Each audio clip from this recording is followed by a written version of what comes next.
All right. All right, let me call this meeting of the Planning and Economic Development Committee to order. Shauna, will you call the roll, please? Here. Here. Okay, we have a quorum. We are in session. First item of the agenda is the review and approval of the minutes from the prior meeting.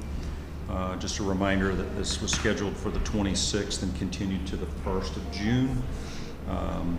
Any discussions on the minutes? Nope. A motion to approve. All those in favor say aye. Aye. Any opposed? The minutes from the prior meeting have been approved. Next order on the agenda is we have a public comment section.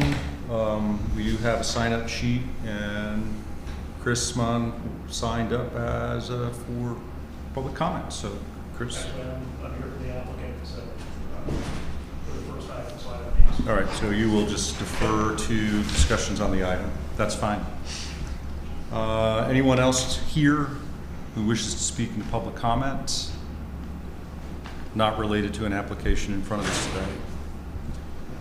Seeing none, I'll close the public comment section. All right.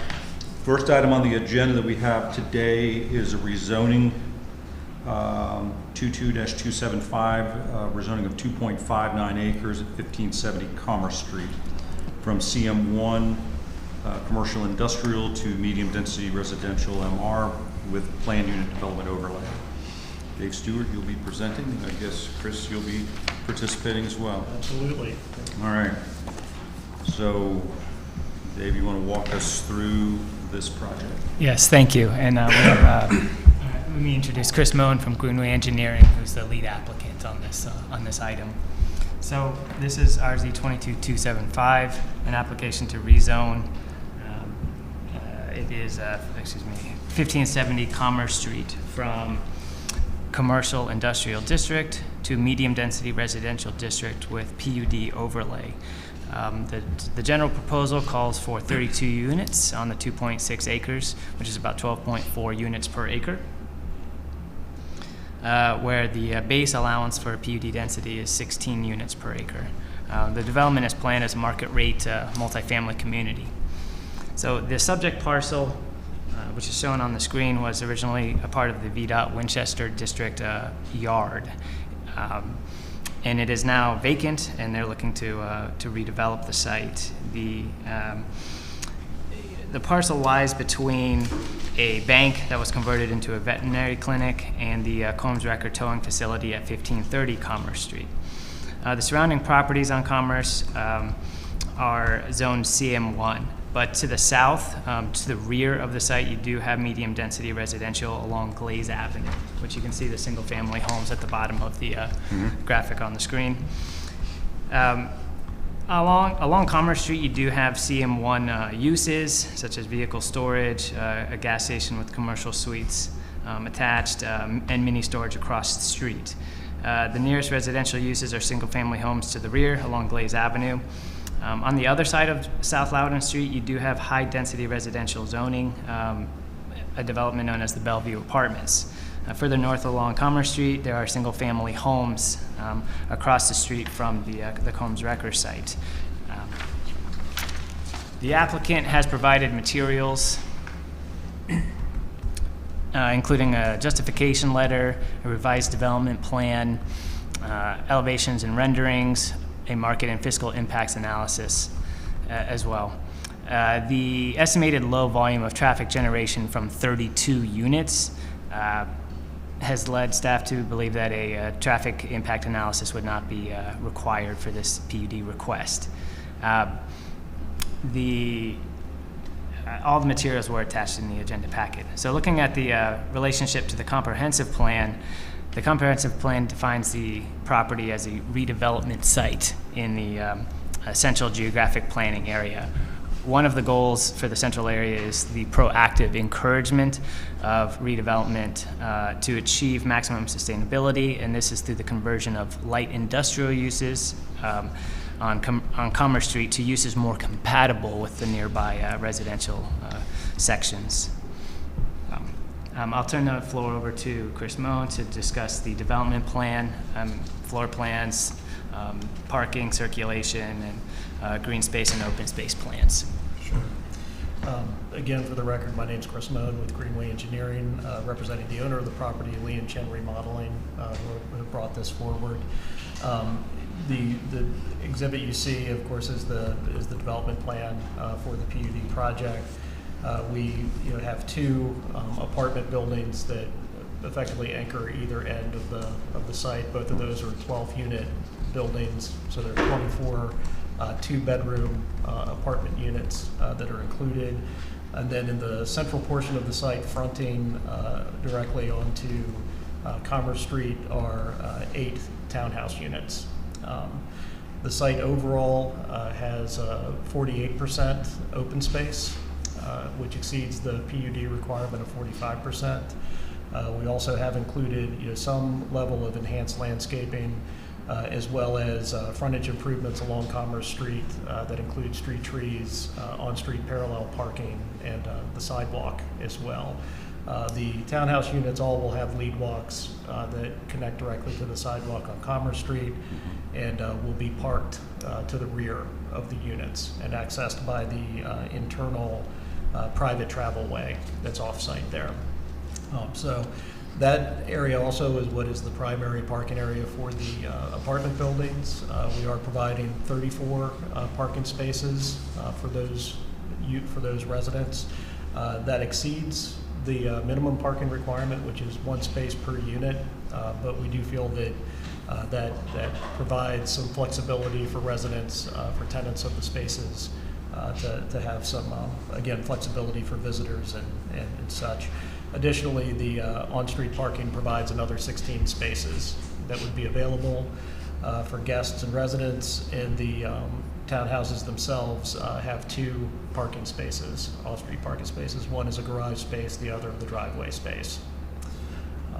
Additionally, with the layout, we've included a central amenity area, open space amenity area for the neighborhood use, and that would consist, of course, of patios, grilling stations, fire pits, and outdoor seating. Basically, a place for the community to gather, to congregate, and host events as they so choose. There's additionally open space on either end in the connection of a trail that connects either side of the site and then back out to Commerce Street as well for internal pedestrian circulation. Let's see. Let's go back to start with the apartment buildings. This is basically the front elevation of the proposed apartment buildings. As you can see, there's a mix of material types that are used. We have masonry along the first floor, and then transitioning to different patterns of siding and some color variations as well. And of course, you can see it's a 3-story walk-up unit, and with all of the units having outdoor spaces for balconies and such. Let's see, and this again shows the front elevation as well as the side elevation. And of course, the sides of the apartment buildings in this case are pretty significant architecturally because they will be fronting and facing Commerce Street. So there was a significant amount of work with staff and the Planning Commission to arrive at a facade treatment that would work as a primary facade. So as you can see, we have 12 window openings on the side, as well as a continuation of the material from the fronts to the sides, as well as the material patterns as well. So again, trying to make that an inviting and pleasing facade to the public that goes by as well. These are the townhome unit elevations. Again, these are 2-story townhome units. Again, with a front entry from Commerce Street and a rear-loaded garage. The side elevation also, while not as visible to Commerce Street, we did ensure that there were window openings as well for those uses. And again, these are all 2-bedroom units, both the apartment complex or the apartment buildings and the townhouses. And I think that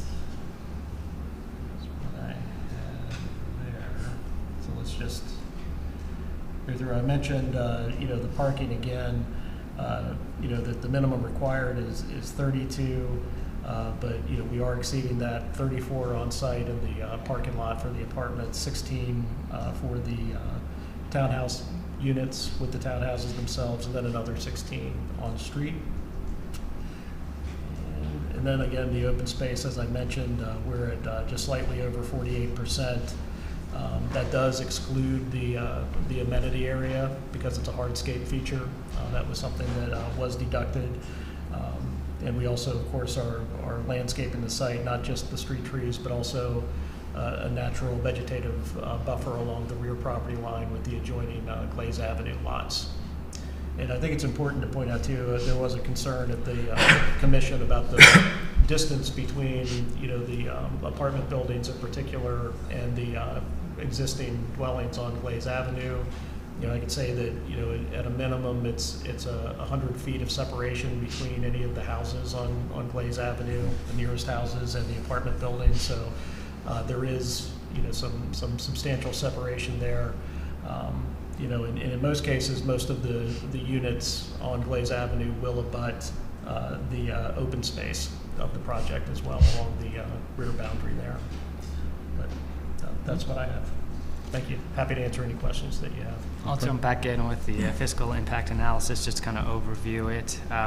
When looking at the on-site impacts, the project, the proposal, estimated $320 annual net positive impact, so essentially break even. But when you factor in off-site impacts, the net positive figure grows to about $14,000.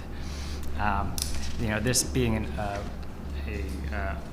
residential only PUD, the impact analysis here, fiscal impact analysis, does not benefit from sales tax revenue or professional business licenses. That kind of thing, and also the value of commercial square footage. So they also factored in this calculation, they factored in the cost of supporting students that would be generated by the site, but using the student generation rate of 0.08 students, the prediction was that there would only be 3 students generated from this development. So moving on to phasing, the applicant has not proposed any phasing, so the assumption is that this is a single phase development. Staff is generally recommends approval of this PUD, and there are draft motions in the staff report, so I'd be happy to answer any questions. Okay. All right. Kim, do you have any questions? A couple of questions.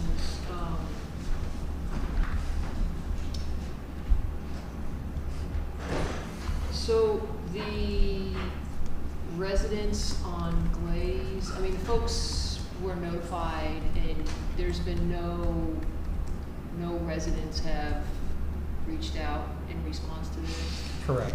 Well, at least we have not had any contact at all from any adjacent property owners. And they all received the notification?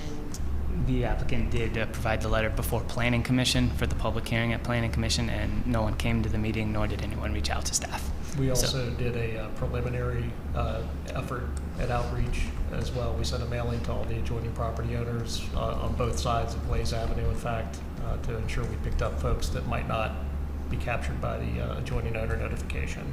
Okay. Just because this is going to be, the apartment's going to be 3 stories, and correct. I think the majority of those homes on Glaze are single family, or 2-story. Are they?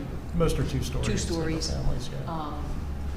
So just, it's interesting that no residents have responded. So, okay.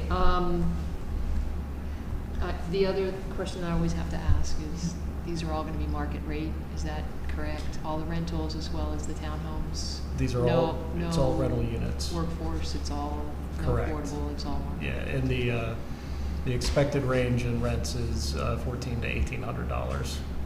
And they're all going to be 2 bedrooms. Correct.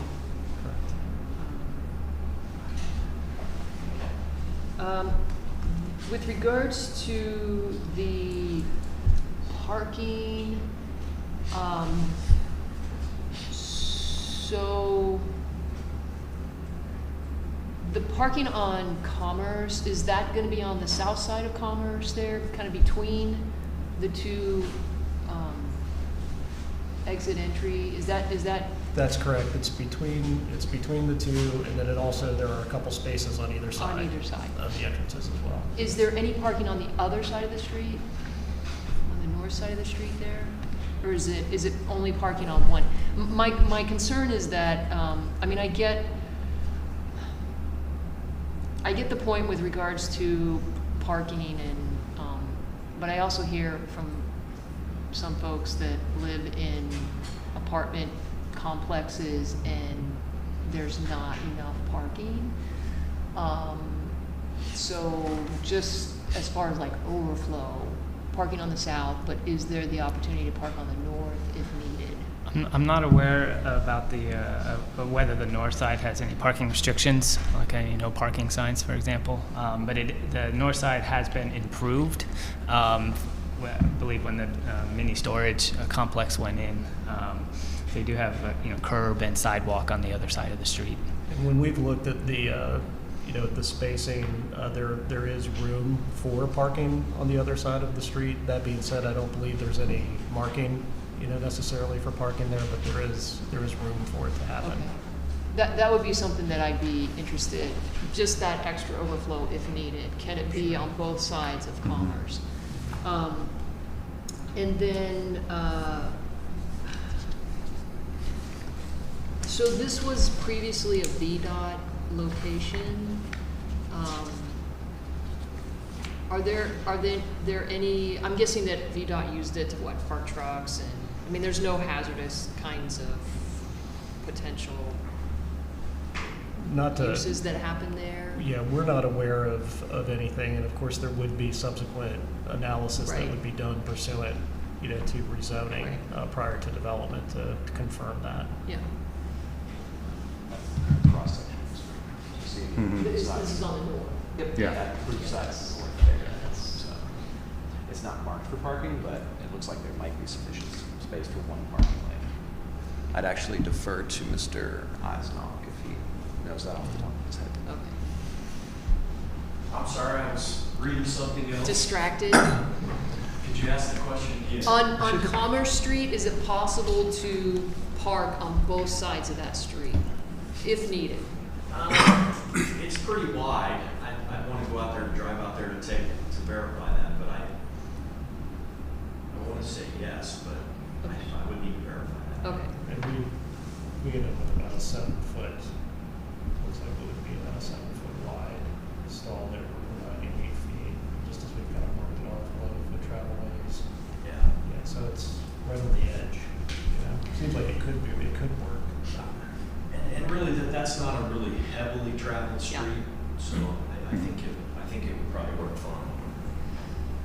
Okay, well, if we could just confirm that. And then I guess my final question is, the road that goes through this, that's going to be private? Yes, I mean, the that's- city's not responsible for any? Okay. Privately maintained, correct. All right. I don't have any other questions. All right.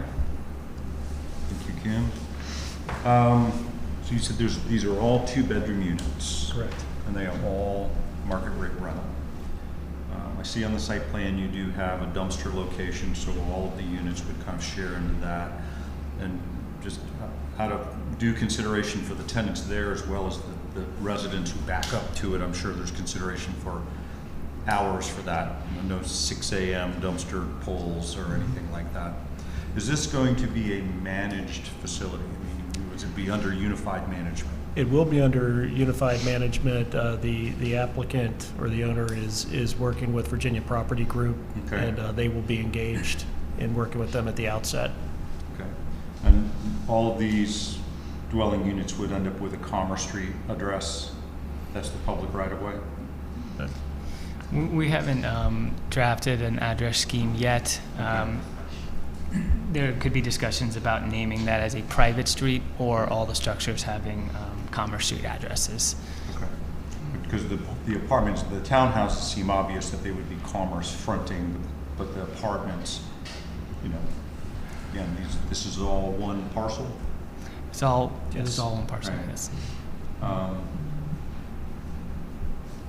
Yes, when units like the townhomes do face the street, even with a named private street in the rear, we would address them to the public Okay. street.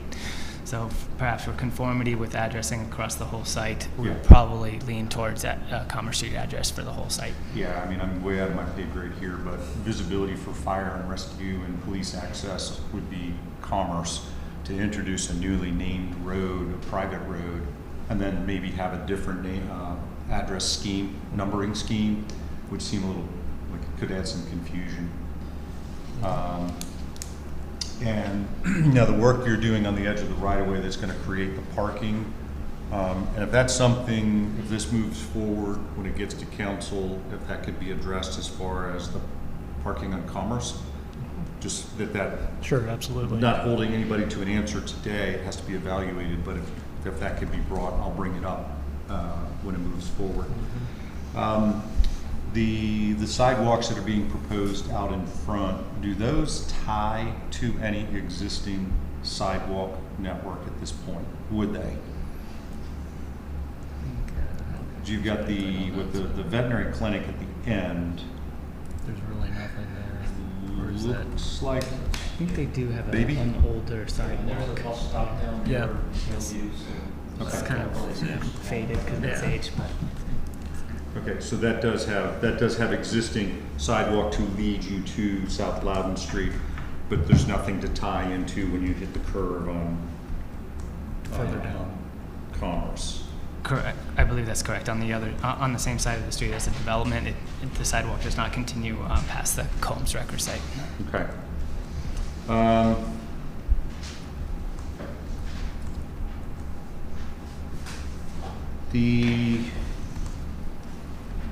I appreciate the consideration on the sides of the apartment because they're going to be fairly large elevations for the exposure there. The side elevations of the townhomes, particularly on the end at the entry points, are a little lacking. And I know that that's additional fenestration, but usually that's also additional value to the units. And in this graphic here where you're showing a little kind of rectangle there that implies maybe the parking garage, is that what that is implying, or is that showing some break in the development there? With the townhouses? Or Yeah, with the back edge of the townhouses, the That's a garage. the end So- units, okay. Well, and actually the label covers it on the two internal units, but each unit will have a one-car garage. Got it. So the label is just shadowing that. Shadowing that, Got it. correct. If there can be some consideration, again, I'm not familiar with the floor plan that much, that's some additional fenestration on just those sides. The ones to the interior are just gonna be staring at each other But for the townhouses. on the townhouse. I understand, okay. Yeah. And when we get to the fiscal impact statement, I mean, I get that exclusive housing, until you get to a certain price point, doesn't necessarily generate the tax revenue you want to see. I appreciate that this is showing kind of a break even on site and some surplus in the off sites. I am kind of raising some question with the student count at 3. That seems a little low. We've talked internally about how we then kind of validate these post-mortem, not bad word, post-development, that when projects have come through, okay, 5 years, let's take a snapshot. So I'm not in a position to dispute Pat's recommendations, but I would like us to be, 5 years post-development to say, so it was 3, or no, it's 12. Right. To give a feedback loop into how we evaluate these fiscal impact statements. Barring that, I mean, I do think this is, appropriate in density and a nice balance between the density and the reserved green space.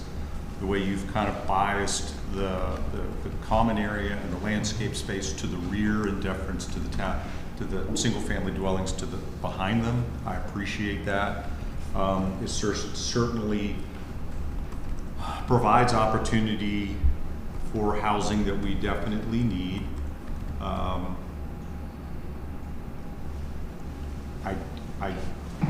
I do wish the townhomes maybe could be available for sale, but I understand that's not what this concept plan is being proposed for.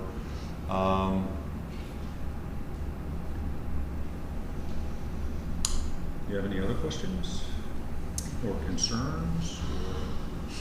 I almost wish we would have bumped up on the agenda the pipeline discussion.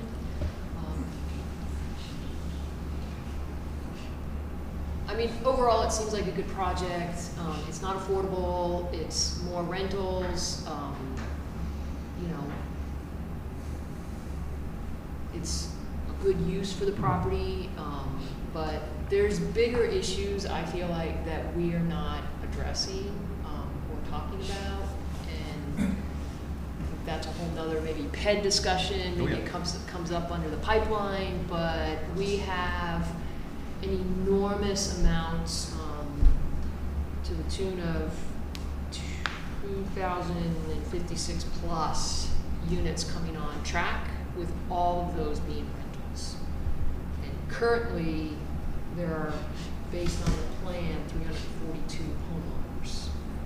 And that is, we already have a higher renter versus owner ratio percentage, and maybe we I can just defer think that to the pipeline discussion, because I've got some thoughts on that too. But So I think with regards to this, it's a good project. I mean, I would certainly make a motion to forward it to Okay. council. I mean, I think there's some other issues that need to be, more information, details, the parking, whatever. But, I mean, I'm happy to make a motion to at least forward it to council accept that for as a discussion. motion. Yeah. And so the motion is to forward with a recommendation for approval. All those in favor say aye. Aye. Any opposed? Okay. That is moved forward, and appreciate your consideration on the feedback you've received here today. Absolutely. Next, we're scaling up a little bit.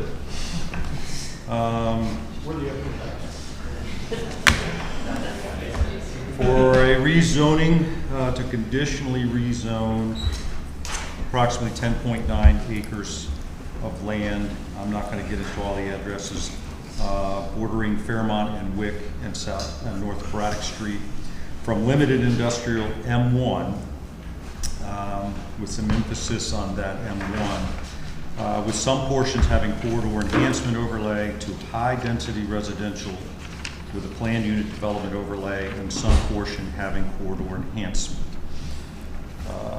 Tim, you are presenting for staff. Talk to us. All right, thank you. Good afternoon. So, yes, this is a considerably larger PUD rezoning request than the one that you just considered.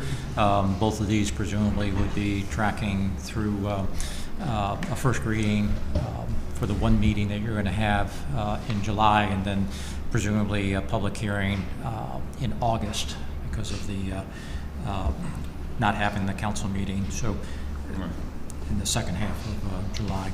So this is a unique project, and by the way, co-presenting with me will be Anthony Sissel. Okay. I'm sure the long I or the short I sound.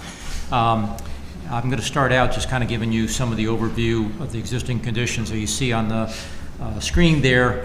This is unique with respect to it being many parcels of land, 16 parcels altogether. It's also unique from the standpoint that it involves properties on both sides of two existing public streets, and particularly the fact that it will have residential and commercial development on both sides of Fairmont Avenue. So that's something that we have not seen previously. The other thing is that we have some unusual zoning boundaries already. Looking at the left side, as far as existing development, we would anticipate National Fruit being zoned to limited industrial, but there's actually 4 or 5 houses along both sides Fairmont Avenue that you would think were residentially zoned, perhaps low-density residential, but in fact, they are zoned M1 also. Don't know the history why they were zoned industrial. At least one of those has been owned by National Fruit for a long time, even though it has been occupied in residential use. So the big change as visible on the screen on the right side is that the blue M1 zoning is changed over to brown, which is the HR high density residential district for the underlying zoning. And then it also would have the PUD overlay and would also be subject to voluntary proffers that the applicant has offered. The third actual overlay zone here is that portions of the subject area for rezoning also have existing Fairmont Avenue corridor overlay zoning. That does not extend to the eastern portions of the property that are along the eastern sections of West Wick Street, or the ones that are adjoining the properties along the west side of North Braddock Street. But on that right side exhibit, you can see that there are still two properties that are going to remain. They are not owned by the current applicant and not intended for acquisition by the developer. So those two houses on the east side of Fairmont Avenue and the one house on the west side of Fairmont Avenue, until a further action by council, they would remain as kind of isolated M1 zoning districts. Not ideal, but something that has existed for many years as far as the non-conforming residential use, and it would probably behoove the city to have a comprehensive rezoning at some point, or working to see if the applicants, the owners of those properties, want to change them from M1 to LR, most likely would be the designation. So that is an overview of the zoning. In terms of the character of the existing roadside conditions, you can see a couple of graphics here at the bottom. That is a view looking north on Fairmont Avenue toward the properties that are along the west side, with the National Fruit industrial operations in behind it. The one building in the foreground there, that's kind of a dark siding with a metal roof. That is one of the buildings that would be demolished to make way for the new mixed-use development. That would be approximately in the area where you would have a neighborhood restaurant and a 4-story multifamily structure, in addition to some parking in behind. Up in the upper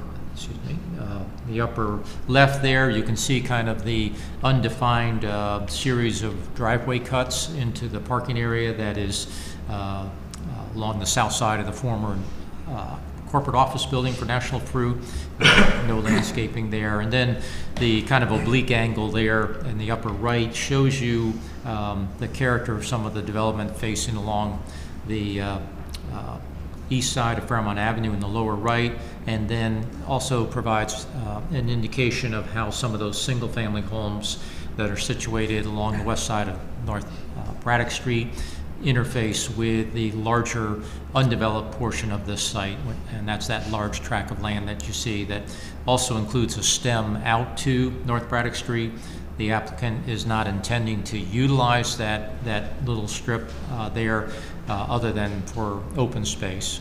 There had been a proposal which staff supported to have a bike and pedestrian connection out that way, but it was not ever set aside to become a road connection, and we would not be proposing that, but we do feel in the spirit of new urbanism that it would be beneficial to have a pedestrian connection for the benefit of the adjoining property owners on North Braddock Street to access some of the commercial and service uses that would be situated within the new development, as well as some of the common open spaces that, while they're intended primarily for the new residents, they would also be available for adjoining property owners to have.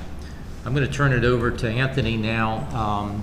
In just a second here, he'll go through the various residential and non-residential components. Before I do that, though, I do want to kind of focus in on that area along the eastern boundary where the yellow colored townhouses there in the 3 buildings shown on the screen there. The applicant is proposing, as will be seen in a future slide, a 25-foot rear yard of the townhouses, particularly the 2 southerly buildings there that adjoin the MR, medium density zone lots.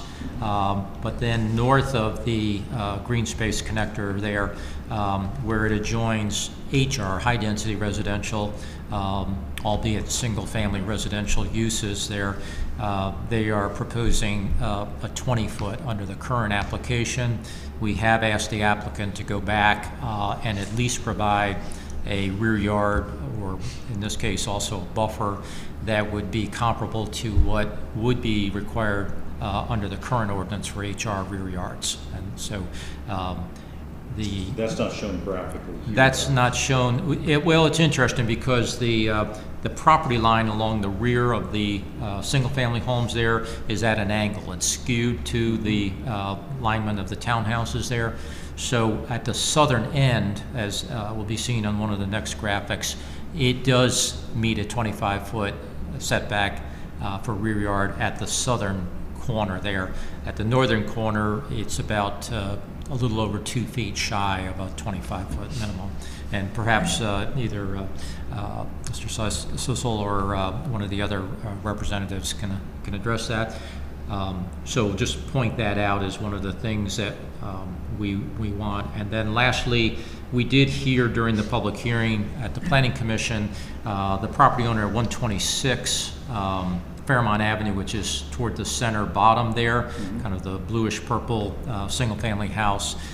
They had asked that there be increased buffering to the side property line there where the roadway comes in to access the larger parking lot at Building 3 and Building 4, the 4-story apartment buildings that would be up fairly close to that single family house.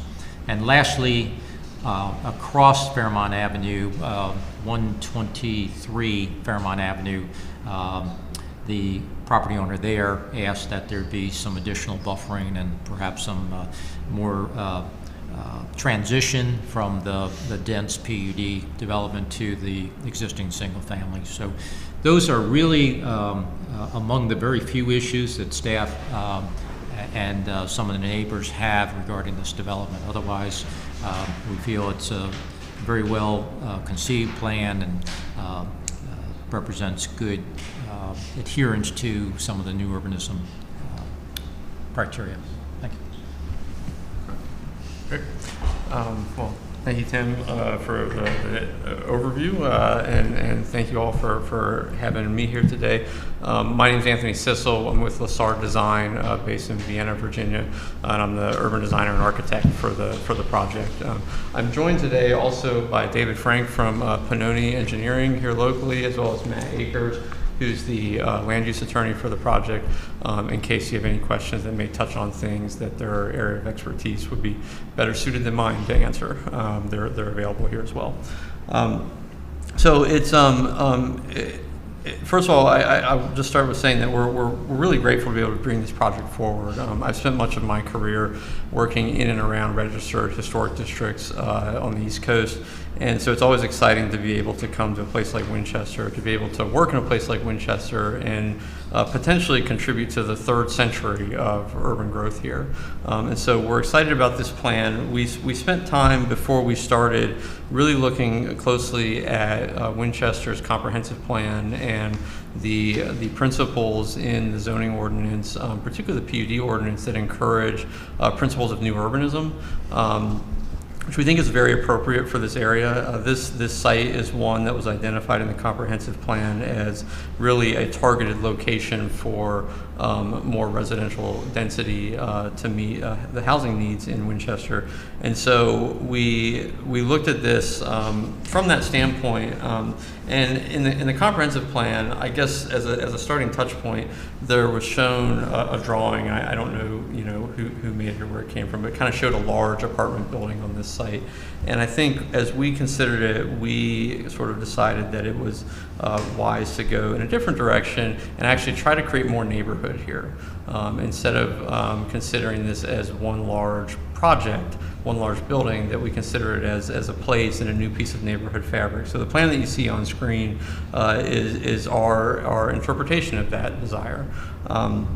So the plan centers really around public space. The public spaces of the plan are the drivers and organizers. The primary public space being what you can see labeled on the exhibit. I guess I can zoom on here. Sorry, I'm not an iPad user, so. So what we're sort of affectionately referring as White House Green and Event Pavilion is sort of the primary public space of the plan.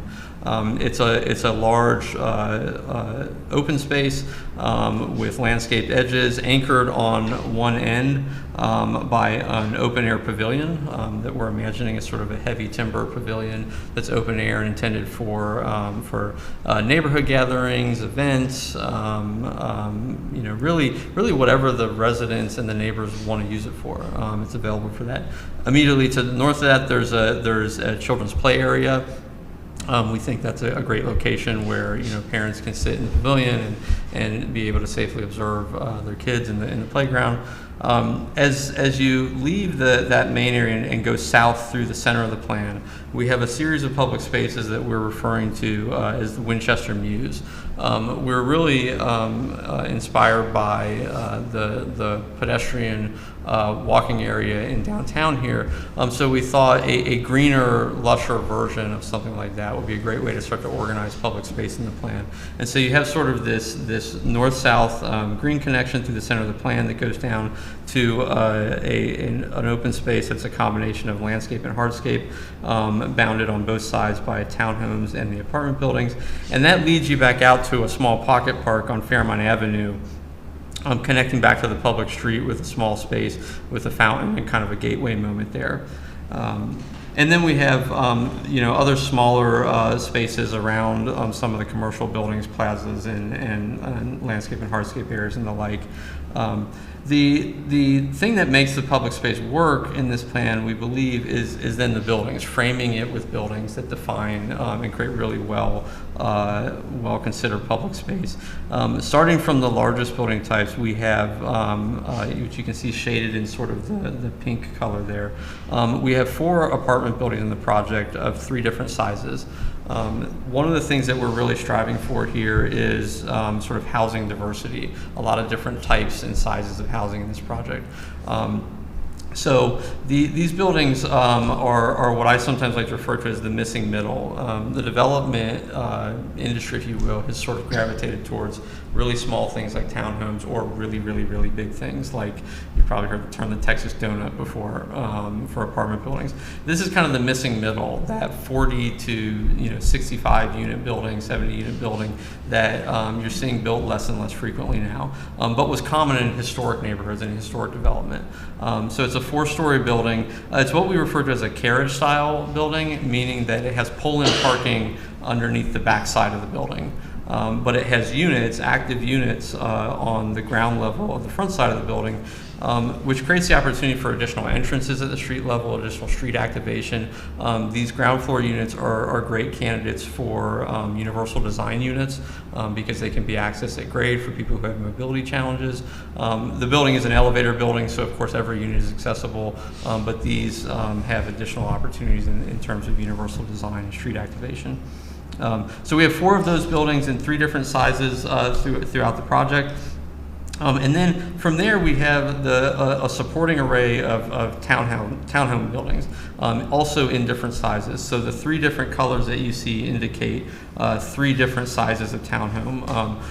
The largest is a 20-foot wide 3-bedroom townhome, and then you have an 18-foot wide 2-bedroom townhome and a 16-foot wide 2-bedroom townhome.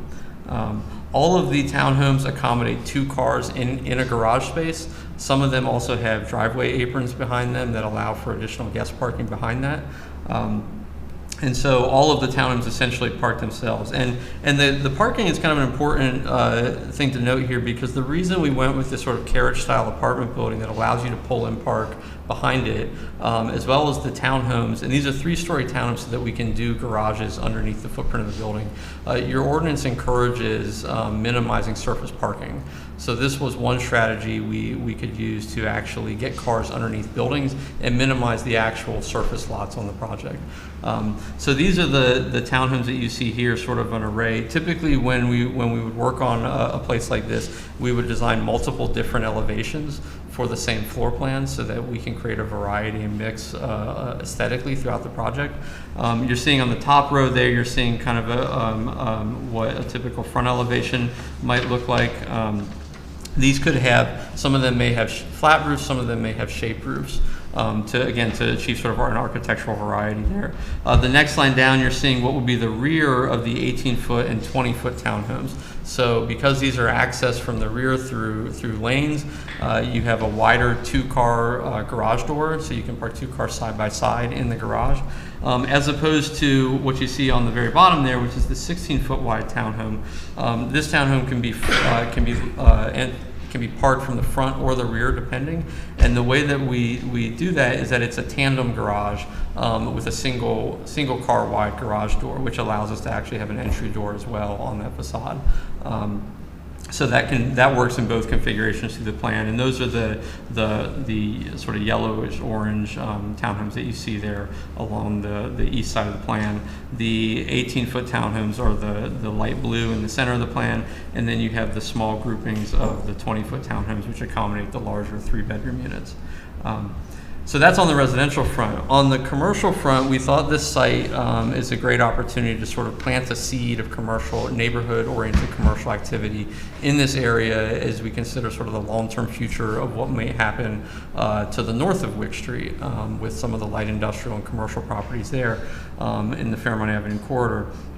And so we have on the west side of Fairmont Avenue, we have this sort of triangular lot that's created by the crossing of the railroad tracks there. And we thought this would be a great opportunity for a small neighborhood-oriented restaurant use. So we have that on the west side of Fairmont, and then on the east side we have a building, this sort of L-shaped building that is a combination of neighborhood-serving retail, about 9,600 square feet of neighborhood-serving retail, and then the leasing and amenity program, interior amenity program for the residents. So that's accommodated in that single building, partly because we're not 100% sure who that retail user is. And so by using this type of building, we can actually sort of expand or contract the retail space as needed within the interior of that building, depending on who the user ends up being and what they need. Zooming back out, just note real quickly on that parking issue, you can see we do have some surface parking, and in keeping with the new ordinance principles, it's tucked behind buildings and away from the public right-of-ways, where it's out of view of the main public streets. We have 2 main public streets here, Fairmont Avenue and West Wick Street. All of the buildings along the streets are really designed to address those streets in a very real way. And then we have a series of smaller alleys and lanes and interior Court Street that provide access for the interior of the project. Sorry, my friends and colleagues say I'm very explainy, so if I'm going on too long, Tim will know. As Tim mentioned, we have a variety of different setbacks on the property. I'll mention specifically the one along Braddock Street that he addressed. The intent is to provide a consistent 25-foot setback there, I think, and Tim had just messaged us about that yesterday or the day before. So we will be addressing that particular condition where the angled property line is constricting that setback at the north end of that run. We also, through the combination of sort of programmed green space and unprogrammed green space, we've worked very hard to meet the 45% requirement on green space, and we are, and I guess it's also, important to note that we are engaging in a full streetscape improvements on West Wick Street and Fairmont Avenue. Fairmont Avenue actually is of note because it's actually a fairly narrow right-of-way, and if you've seen the street improvements that were recently done on Fairmont Avenue, The trees had to a little bit be kind of shoehorned into what was available for sidewalk width there. We're actually intentionally setting all of our buildings on Fairmont Avenue back further so that we can provide additional space to create a really great streetscape there with on-street parking, generous tree lawns, generous sidewalks, and then some front landscape space for the buildings along there too. So we are proposing more improvements along the edges of Fairmont Avenue than what the current right-of-way would allow. This here, the view that's on screen right now, is a view sort of from the south corner of the property on Fairmont Avenue looking north.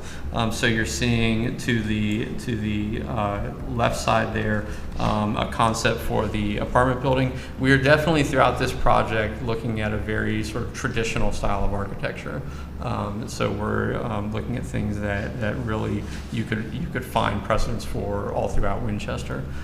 So 4-story apartment building. That main entrance element on it faces down the Winchester Mews, so sort of architecturally terminates that view. On the right side of the screen, right side, you can see the townhomes along Fairmont Avenue. With that pocket park that comes out from Winchester Mews and creates that gateway moment along Fairmont Avenue. What the intention would be to have sort of a gateway pocket park into this part of the neighborhood with a small fountain there. And then I guess as you look further up the street in the distance, you can see sort of what would be a tall 1-story structure that may accommodate some interior mezzanine space for some of the amenity program, and that's that L-shaped building on the corner of Fairmont and the Court Street there. This view here is if you were standing on Fairmont Avenue or just in from Fairmont Avenue, looking down that interior Court Street. To the right, on the left side of the screen, you're seeing the sort of landscape and plaza area next to the amenity and retail building, which sort of shows up as sort of a tall 1-story building. And then beyond that, the main public space, the main public lawn space for the project with the pavilion, the open air pavilion at the end of it. This is anchored by the largest building in the project, which is a 4-story apartment building, but this one's longer in its length, so it accommodates some more units than the other two. And then on the opposite side of that, Court Street, which is envisioned as a full street section with on-street parking, tree lawns, generous sidewalks, and landscaping, and on the facing north towards the green, you have again 3-story townhomes lining that frontage. I think that's. This was a kind of a blow-up drawing we did, a zoomed-in drawing of those sort of central public spaces to convey a little bit more of the scale and character of those spaces. They are very large, generous green spaces, and the intention is to really work hard to make sure that they're programmed so that they're really used by the community. This is not intended to be a gated community. We really wanted to engage the idea of creating more neighborhood fabric here. So the connection that Tim was referring to Braddock Street, we had originally included that as a walking path connection to Braddock Street with the thought that some of the residents on that side of the neighborhood may want to come into the project to access the green spaces and the amenity spaces or the playground. And we had a really great community meeting, a large community meeting, probably 50 or so people attended. We actually had it on site, and we got the strong impression that the residents along Braddock Street actually were not in favor of that walking path. And asked us if we could not have that access through to their street. So in deference to the feedback from the neighbors, we did take the walking path out. As Tim said, I think we all agree it's a good piece of neighborhood connectivity, but we wanted to defer to the neighbors on that front. And then also we've worked very hard on other concerns they've had. We actually met with some of the Braddock neighbors in another individual meeting that was focused on their feedback sometime later, and they expressed concerns about on-street parking availability in the neighborhood, other things of that nature. From a parking standpoint, we have the zoning requirement for the project is 333 spaces. By being able to get cars under buildings and use garages and guest parking, we have actually 497 parking spaces in the project. That does not include about 46 on-street spaces that are being created along Fairmont Avenue. And in the current iteration, working closely with the city departments on the improvements for West Wick Street, about close to 30 additional on-street spaces in the proposed street improvements for West Wick Street. So after we got the feedback from the neighbors, the Braddock neighbors, about their concerns with on-street parking availability, we went back and looked even harder at West Wick Street to see if that section could support additional on-street parking as part of the improvements we're making there. And so you can see here, this is actually an important note here. There is a portion of the project that we are coordinating very closely with the city departments on with regard to a proposed stormwater facility on the north side of West Wick Street. You can see the blue dashed line there. That's the current alignment of West Wick Street. It kind of does this S-curve into Fairmont Avenue. And it's I don't know if that was driven by historic truck traffic along that way. But the opportunity that we all sort of started to coalesce around was to actually bring Wick Street in with a more normal alignment to Fairmont Avenue and actually align it with Strother Lane, which is actually a piece of right-of-way that goes into the National Fruit Complex, and may forecast future opportunities in years ahead on that side of the road.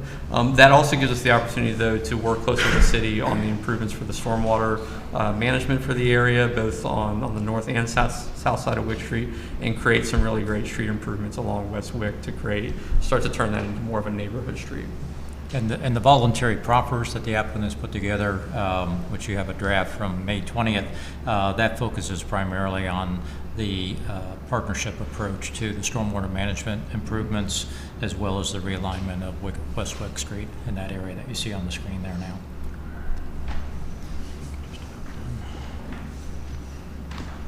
Did you want to say anything more on any of these other things? No, I think that pretty quick overview. If I keep talking, Tim will probably stop. So this particular exhibit is basically the open space and buffer. You can kind of see the green, what's represented just as a single row of evergreen trees around the southern and eastern perimeter. We'll probably be looking for the applicant to do more. You want to talk about your arborist? Oh yeah, that's a good point. So one of the feedbacks that came from the group of neighbors on Braddock Street is there's currently a large area that has trees and existing vegetation on it in sort of the south. I guess that's the southeast corner of the site. Maybe if we have an aerial, we might be able to see it better. So this is an area that the whole site historically has had industrial buildings on it at one point or another. So it's not natural forest, but it is tree coverage and stuff that's grown up over time since the site has gone out of active use. The Braddock Street neighbors are very concerned about what's the possibility in that buffer area or in general of maintaining or saving any of those trees as we go forward. We think that's a great idea. We don't know the quality of those trees and that vegetation there per se, but we have engaged with we committed with the neighbors to engaging with an arborist to have the area evaluated, have the trees evaluated and surveyed. And in fact, I think as recently as this week, I think David, we've actually working to engage in one. Yes, we've been talking to several arborists, and we've settled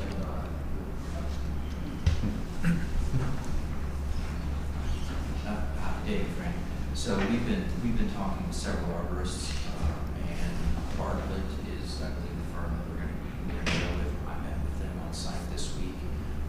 They're in the process of being engaged to evaluate the trees along the perimeter of Braddock Street and assess their quality. And I think it's a two-part discussion, which is first of all, what's the quality of what's there and what is in condition to be maintained or preserved or can be protected, and then anything else. What's the next step? What are the appropriate steps we take to infill tree cover and landscape back into that area? Using native tree species and plant species to reinforce that buffer zone there. And I think we'll be looking for advice from the arborist on that as well. Thank you, Anthony. Just to wrap up, Obviously, we did require a fiscal impact analysis and a traffic impact analysis. With the traffic impact analysis, I don't have a slide here, but you do have the report and the attachments. The finding was that while there is an increase in total average daily traffic and possibly an increase during the PM peak hour, the traffic that would have been generated by the existing M1 zoning with by right industrial development, it would have entailed a lot more truck traffic. It would have entailed more traffic 24 hours a day in terms of trucks loading and unloading at the site into the evening hours. So the additional traffic, Mr. Eisenach and I looked at the TIA and felt that the existing roadways, particularly Fairmont Avenue, which only has about 5,000 vehicles on it now, that they could handle that. And of course, the applicant is partnering with the city to do improvements on Wick Street that will make it safer and also provide a better alignment there with the intersection of Fairmont and Strother Lane. In terms of the fiscal impact analysis, you also have that included as an attachment. This is the summary table at the end that looks at the comparison of the total revenues generated from both the residential and non-residential development, and then compare that to the city expenses, such as providing for emergency services, and of course the big one being education. The applicant had done an initial study, and we asked for a more detailed one. That is Celeste Broadstreet, finance director, and myself asked that they provide a more detailed one, which is what this table is from. And this is based on a student generation of 22 additional public school age children. And that may seem like a low number for 262 units, but keep in mind that many of these units are one-bedroom apartment units or two-bedroom townhouses, as compared to some of the smaller townhouse projects you've had on Tevis Street and up on Pleasant Valley Road, South Pleasant Valley and North Pleasant Valley, where those townhouses were all proposed as three-bedroom townhouses, which would be more conducive to families with school-age children. So there was a comment earlier about going back and validating. And I know that Patrick Elwell is responding to the issue of how much we validate or verify that. We have done that with other projects, and we typically find that the developers are conservative in terms of estimating too many school-age children compared to after the project is built and occupied. We find that the numbers vary from year to year, but on an average, say 5-year average or so, in most cases, the projects have come in with fewer school-age children than what they plugged into their fiscal impact analysis. So we believe the 22 student estimate that they provided here. To wrap up, the Planning Commission unanimously recommended approval of this. You do have the draft motion at the end referencing the various documents. There will be an update before the first reading at Council here, first meeting, well, the only meeting in July. But as I mentioned earlier, the main thing that we're focused on now is looking at that study from the arborist and determining what kind of additional width and or quality of buffers should be provided, particularly along the eastern boundary backed up to the homes on North Braddock Street, and the southern boundary where it adjoins single-family residential dwellings there on either side of Fairmont. Be glad to answer any questions. Okay. Do you have any questions from the committee? Do you have questions? Since I'm late, I can go last. I do have some questions. Part of this is the continuation from the previous one, and item, 4.2, I think, on our agenda. So we'll get to that. But are any of these units going to be affordable? Yes, so we 5% of the units will be affordable, which equates to 13 units. And when you are saying affordable, what does that mean? David knows the definition It's- better than I do. We'd be using the standard. The standard. For the, that's prescribed for the density bonus. So it'd be the mean income. I think the question is, you know, what percentage of adjusted median income are you targeting? Are you doing 40%, 60%, 80% AGI? I believe, okay, so I don't want to misspeak, but in the ordinance, there was a prescribed. It's prescribed in the ordinance. Yeah. In the ordinance, and I think it was it 80%? I think it I is think it's at 80% in the ordinance. Yeah. So it's 80% or below. 80%, yeah. We'd probably stay closer to 80%, I'm guessing. Well, that's good. At least it's 13 out of 262, so I'm excited about that. And that would be all rentals, right? That wouldn't be any of the for sale homes. Correct. Yeah. You know, again, this just, as I said earlier, we're 2,056 rental units to 342 homeowner. So that's an issue. Question regarding, you had mentioned about parking on Fairmont. Is there parking on Fairmont? Going to be parking on Fairmont? There is not currently on-street parking on Fairmont. The right-of-way currently, the Fairmont right-of-way is very narrow. And so it doesn't accommodate some of those street section components. What we're proposing is that we're setting our buildings back further on purpose so that we can provide the space to create on-street parking on Fairmont, at least along the frontages that our property abuts.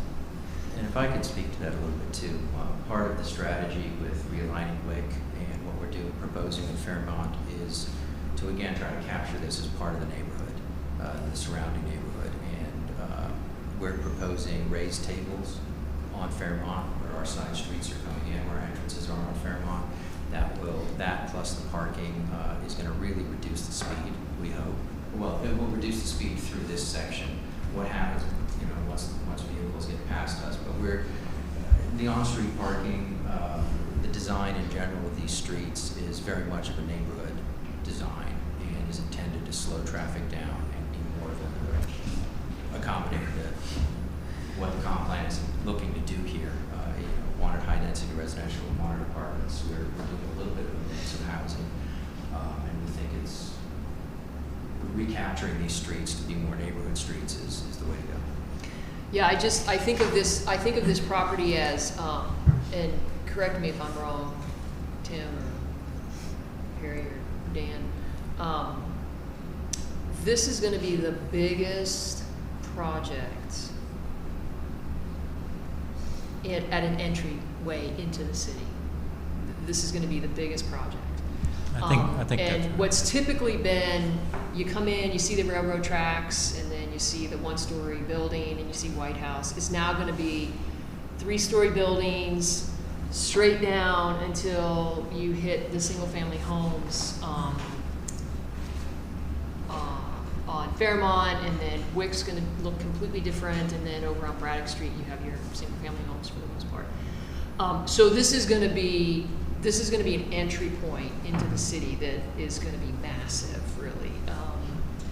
And I'm not, like, I get we need housing. I really seriously wish we would have bumped up the pipeline discussion, because I think that that's a really important discussion that relates to all of this. I mean, I get we need housing, love the home ownership, need more home ownership, lots more renters than homeowners. But I'm really looking at this from the perspective of this is going to be an entryway into the city. And we've not done, like Berryville doesn't have this, coming up through Kernstown, like there is no other massive, overhaul or refresh or whatever you want to call it. So this is a big deal. This is a really big deal, and it needs to, I think, it's a big change. Like, I mean, I think about driving down Fairmont are coming into town and seeing that picture you just had up there. And although with So this,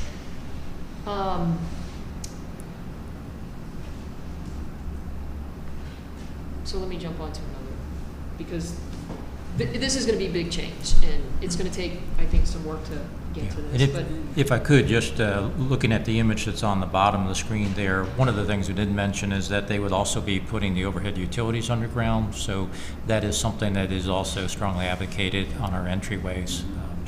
Yes, it will be a dramatic change. Yeah. Appearance. dramatic And is. if I could address one other thing on the, if you can go to the plan. So, well, this is actually looking north towards that entryway that you're talking about. One of the actual strategies, understanding that this was a gateway coming south into the city, is partly why we prioritized that corner up there with the retail and the restaurant right at that corner, because those will be much lower buildings. So they start that a scale transition as you come to that intersection at Wick and Fairmont. You have a sort of an architectural scale transition from what's essentially a sort of a tall one-story to the townhomes, and then a little bit further down the street you have the larger apartment building, which then goes back down to townhomes before you enter the single-family area. So we did try very hard to sort of think about, from a massing standpoint, how you sort of experience this frontage of Fairmont. You sort of start low, you kind of rise to a high point, and then you go back down as you're going further down Fairmont. And so the thinking with that is more the retail. The retail is the way to kind of get that scaling. Right, because we're typically not going to do two-story retail, right? So it's a way to start with a lower building and kind of make that sort of that scale transition up and then back down into the neighborhood. Okay, well, there's a lot more about that. Let me go to the trees. So what, you're talking about all of those trees right there in that big chunk of green tree area that you're going to get those assessed? We're going to get the trees assessed along the perimeter. Obviously, the trees in the center of the project are in the middle of the layout. Right. But along the perimeter, if there are trees, if there are large oak trees, if there's something really nice to preserve, we understand that now's the time to identify which trees are of good quality, good health, and they can be saved. Because in order to save them, we then need to assess which ones we're going to save. And then we actually need to physically do work with the trees. There's, you do root pruning and those kinds of measures, so that when development happens, the trees are less impacted by the development around it. You're actually saving what you're intending to save. And this aerial is a little bit hard to read for this topic, because this is a winter shot. If you look at the Google Earth aerial straight down, what you see is that there's actually a fairly consistent line of trees that goes right down the property line. Then there's kind of a big gap, and then there's some clumps as you go further into the property. But it's that line of trees that goes down the property line that we want to have assessed, because that's what's really creating the buffer with the neighbors. Well, I mean, I appreciate, kudos to you guys for doing that. I think it seems to me it's going to be a bit of a challenge, especially when you look at the amount of development that's going to happen there. That, I don't know, I'll be interested to see how many trees can be preserved.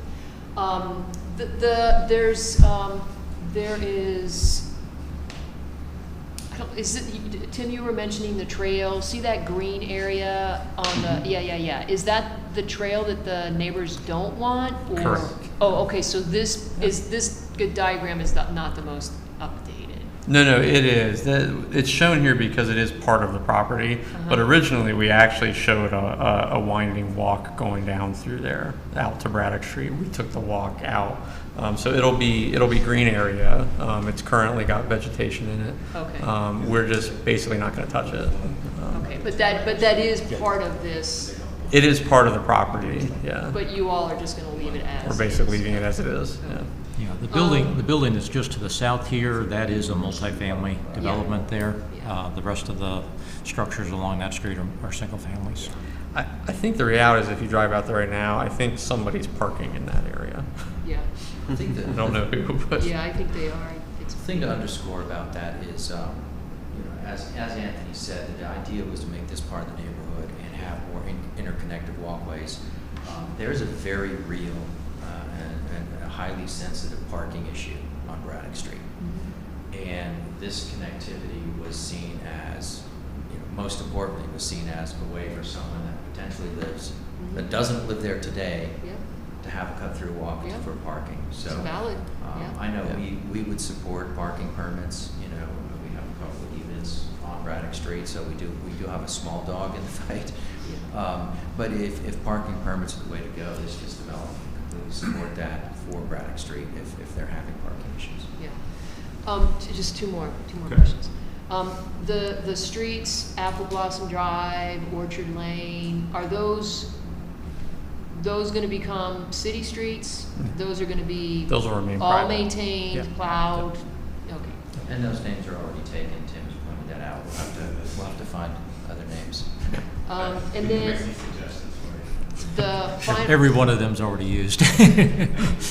Everything related to an apple is taken. The final question I have at this point is with regards to fire and rescue. I'm sure fire and rescue will, if they ever haven't looked at this.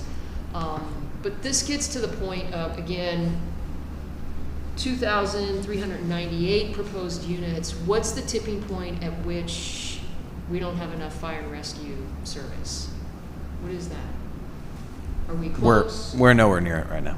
No, I mean, we have good distribution throughout the city, and with some of the improvements that we're talking about, a new station, we're adequately planning for at least for the growth there. So that doesn't mean to say that we won't at some point need to add capacity, but we're not near that at this point.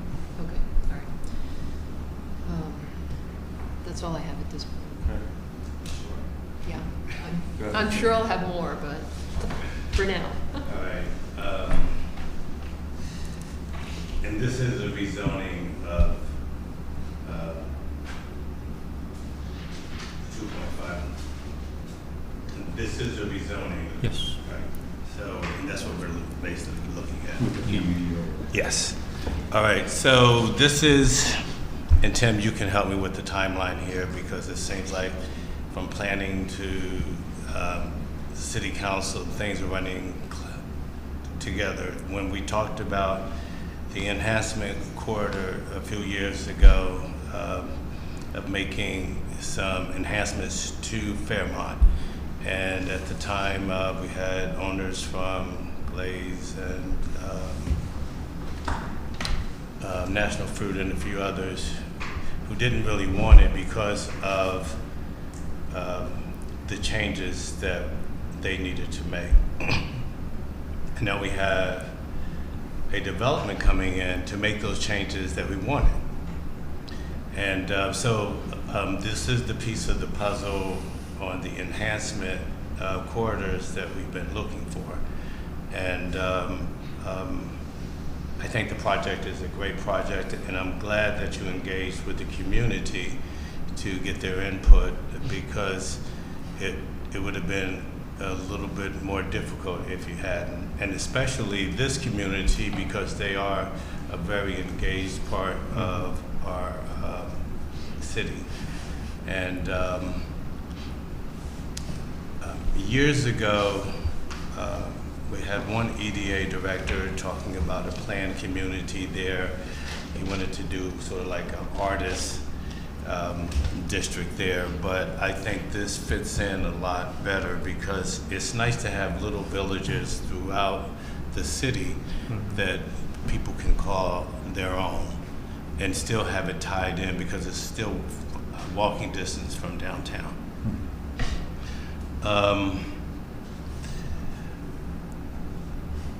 And I see the motion from the Planning Commission, and they didn't have many concerns about the project. It's been thoroughly presented. If I was to have a discussion about those trees that are back there, I think a lot of them are junk trees, to be honest. I've seen them. And it'd be nice to put some, like if you can salvage some of them, that'd be great. if you could put some that are native to the area, that'd be great too.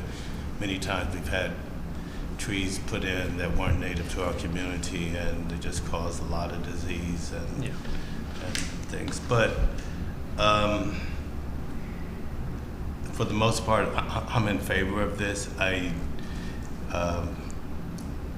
From the first presentation that we discussed, I like the idea about it, so I don't have any qualms about it.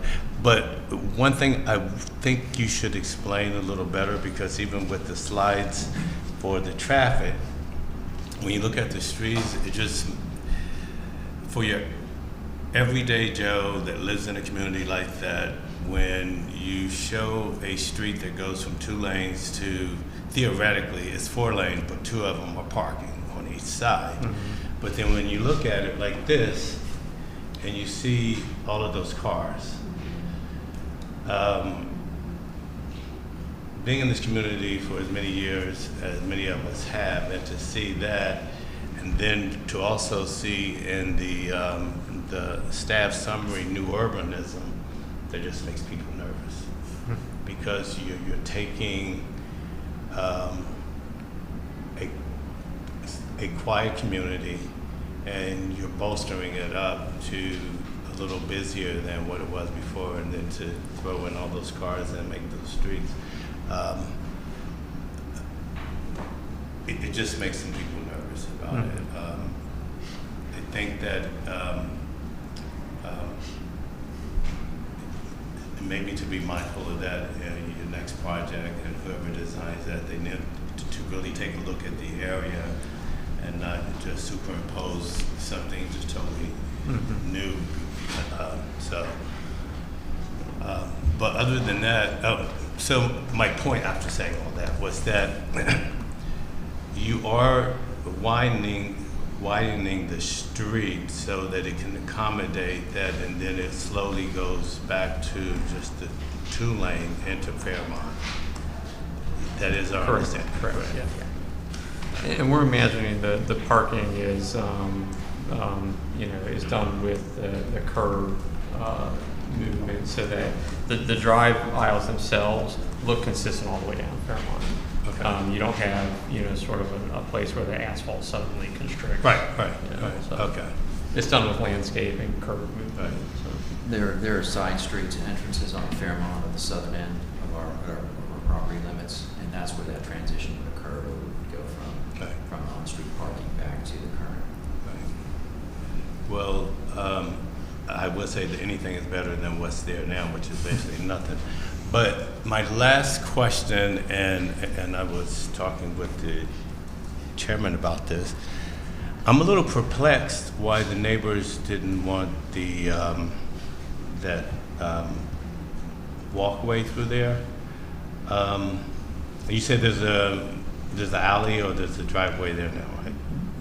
I think it's unimproved, but I think last time I drove past there, somebody had a car pulled in there.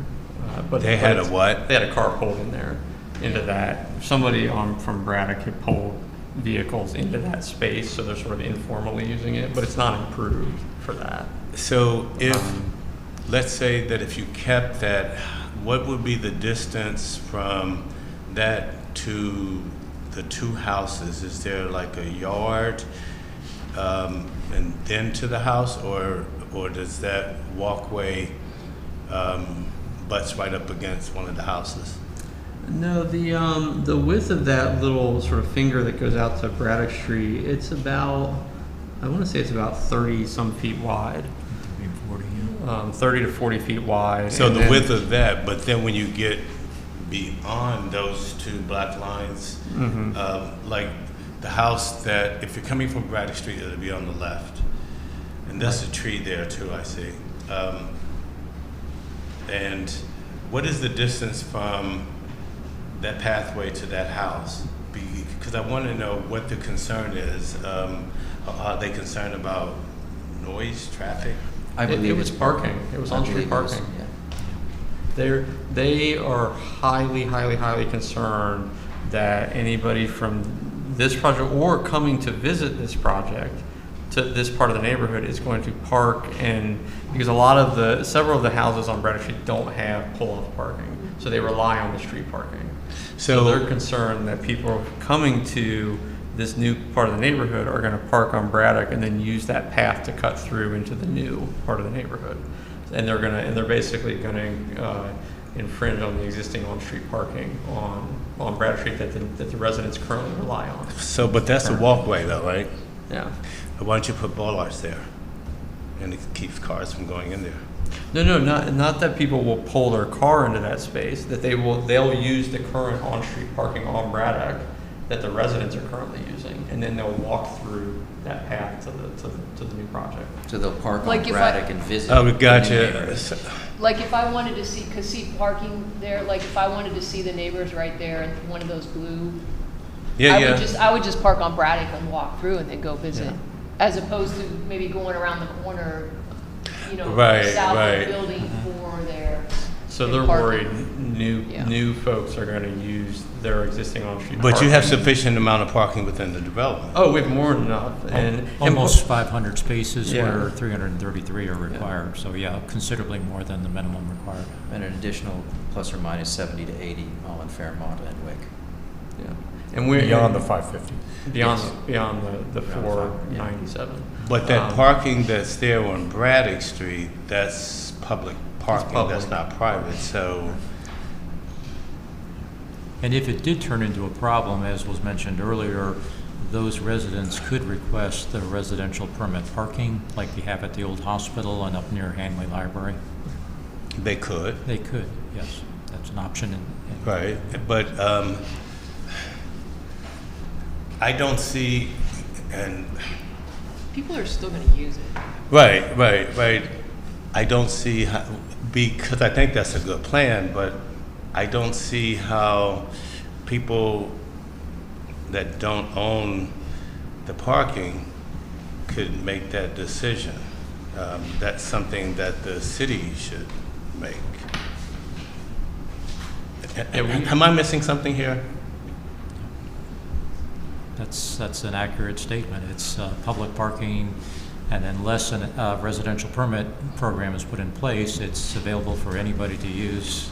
Well, maybe that's something that that we can look at, because if there's a concern there, then what avenue would they have to look at permit parking? Is that something that they would have to apply to the city for? Yes, there's a provision in existing city code to request that. Because my concern is I don't want to limit people from coming down to visit, to take part in, for one, visiting or taking part in some of the stores and restaurants that are going to be down there. That will cause, that's problematic for me. So I would be supportive in keeping that that walkway through. So that's my two cents. I think from our standpoint on the design team, we can go either way. We included it originally because we actually thought it was a benefit for the Braddock Street residents. When we did the community meeting, we were surprised by the feedback that they were adamantly opposed to that walkway. So we, out of respect for the neighbors and being Right, I neighbors, understand that, and I can see the concern, but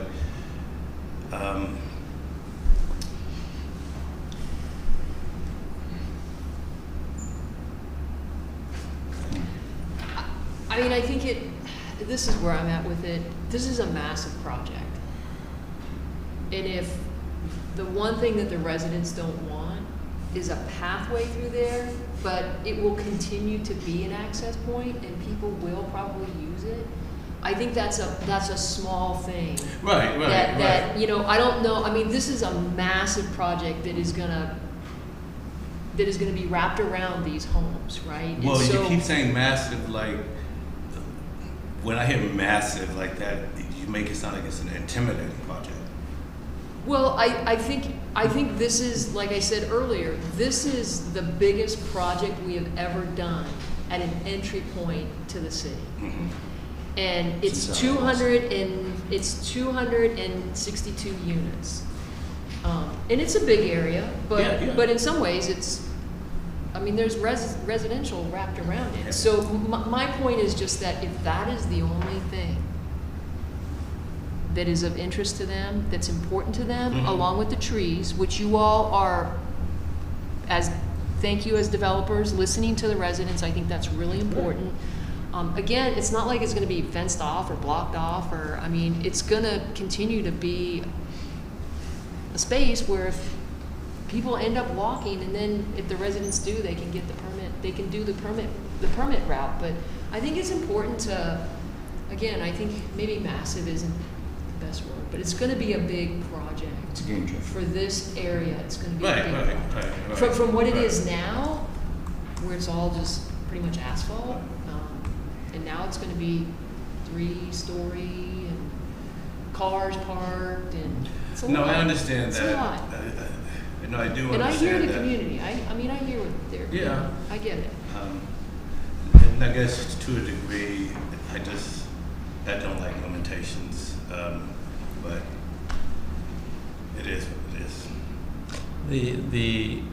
The land isn't going anywhere. So if at some point the residents on Braddock say, hey, you know what, we actually would like that connection, it can always be restored. All right. I'm done. Okay. And I think as Kim mentioned, I would kind of put it in the category of an unfortunate but easy give on this one, but I don't see what you're going to do to prevent that pedestrian access. People find cut-throughs if it's there. Unless you're going to barricade that by some means. Looking at Google Earth and Street View, it's not completely improve. There's no structures there, but there's an apron coming off of Braddock Street, and there's the remnants of a driveway or something. If it remains that way, to me, it's begging access. Whether an errant property owner or visitor decides to park on your property, which you could post as no trespassing, or it's left the way it is, which in my view is not the most attractive appearance on the streetscape.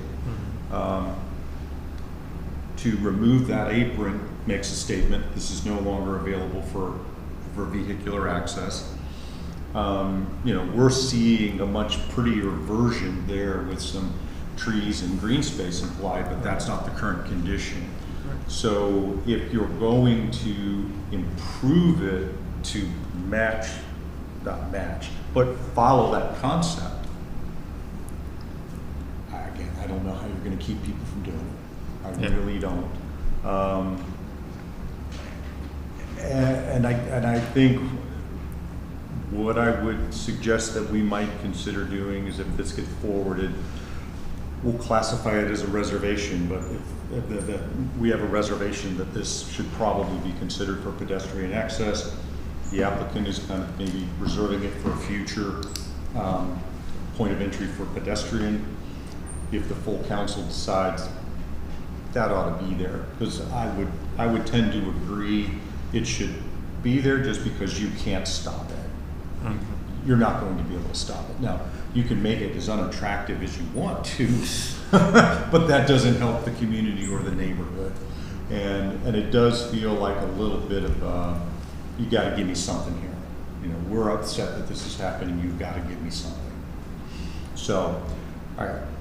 I'm going to cover on a couple of other things. So with the tree work you guys are doing, the boundary lines with the adjacent properties, that's all surveyed off. You know where those are. You know where the conditions are.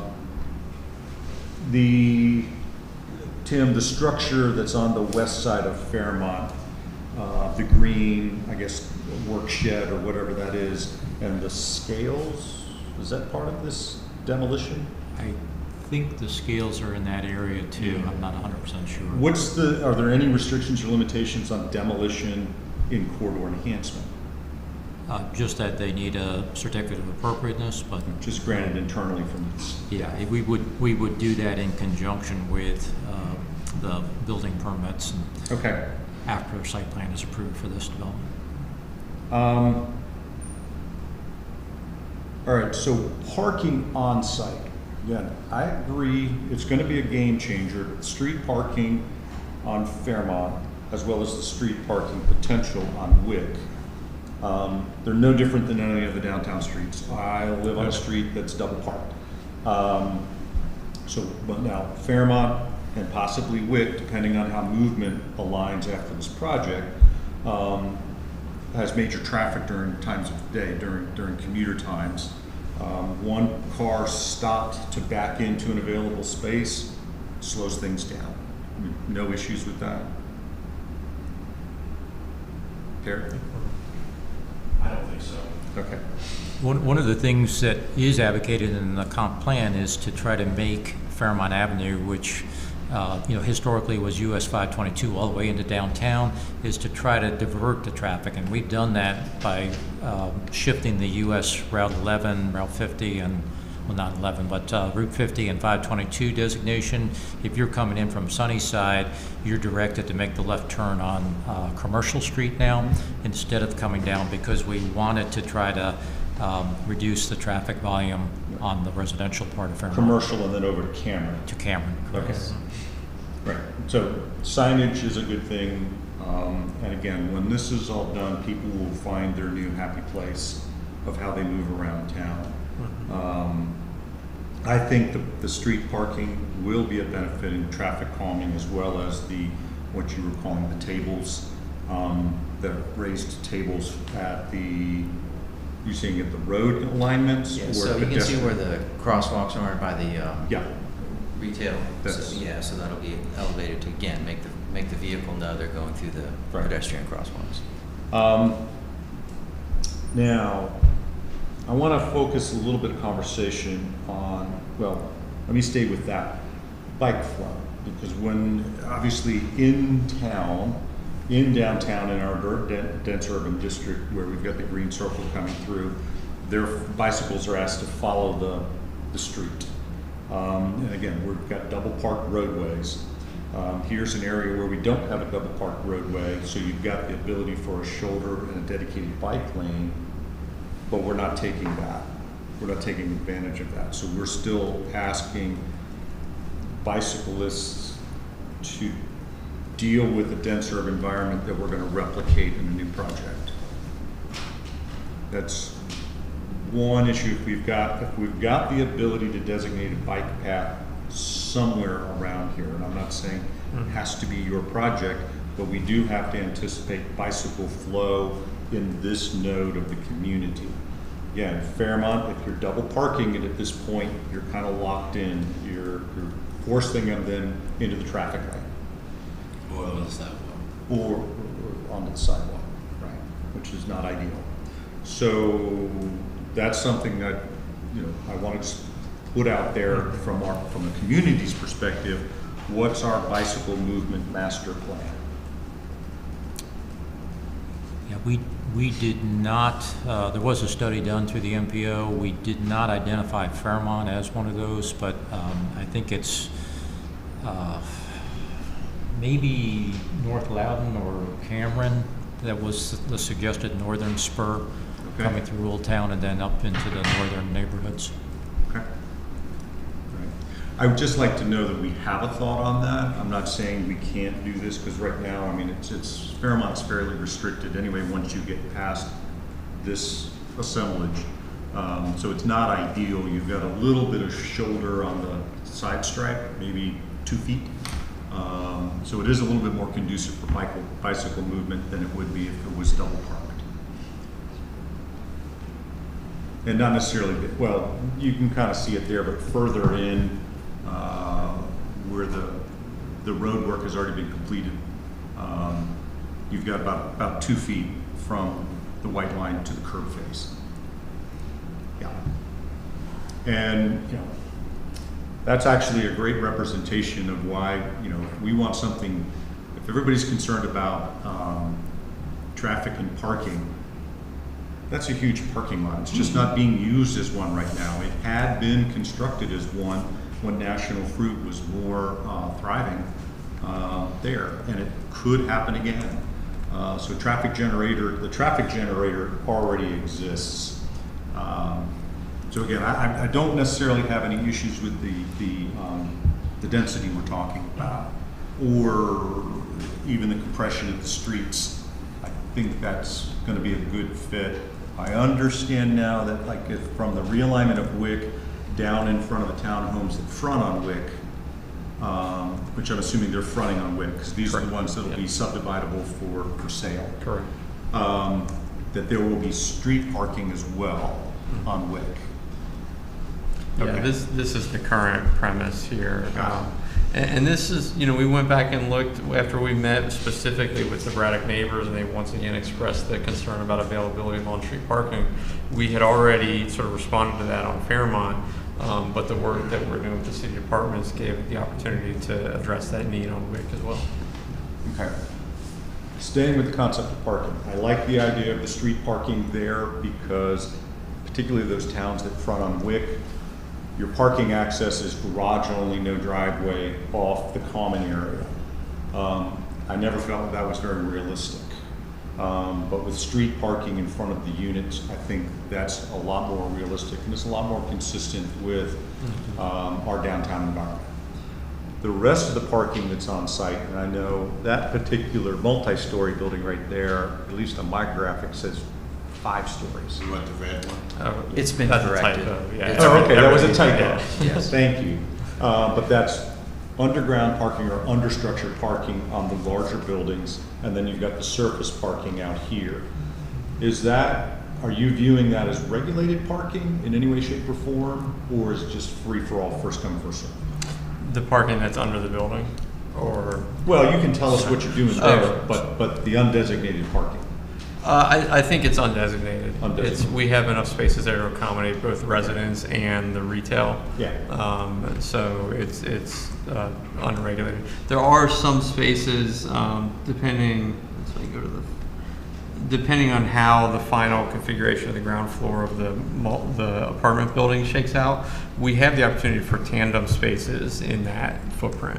Okay. So some of those may need to be assigned to specific units, or assigned on a first come first served basis type thing, because obviously you don't want your neighbor parking their car behind your car where you can't get out. So where we have some of the tandem spaces in the carriage format under the building, those may need to be assigned to specific units. Got it.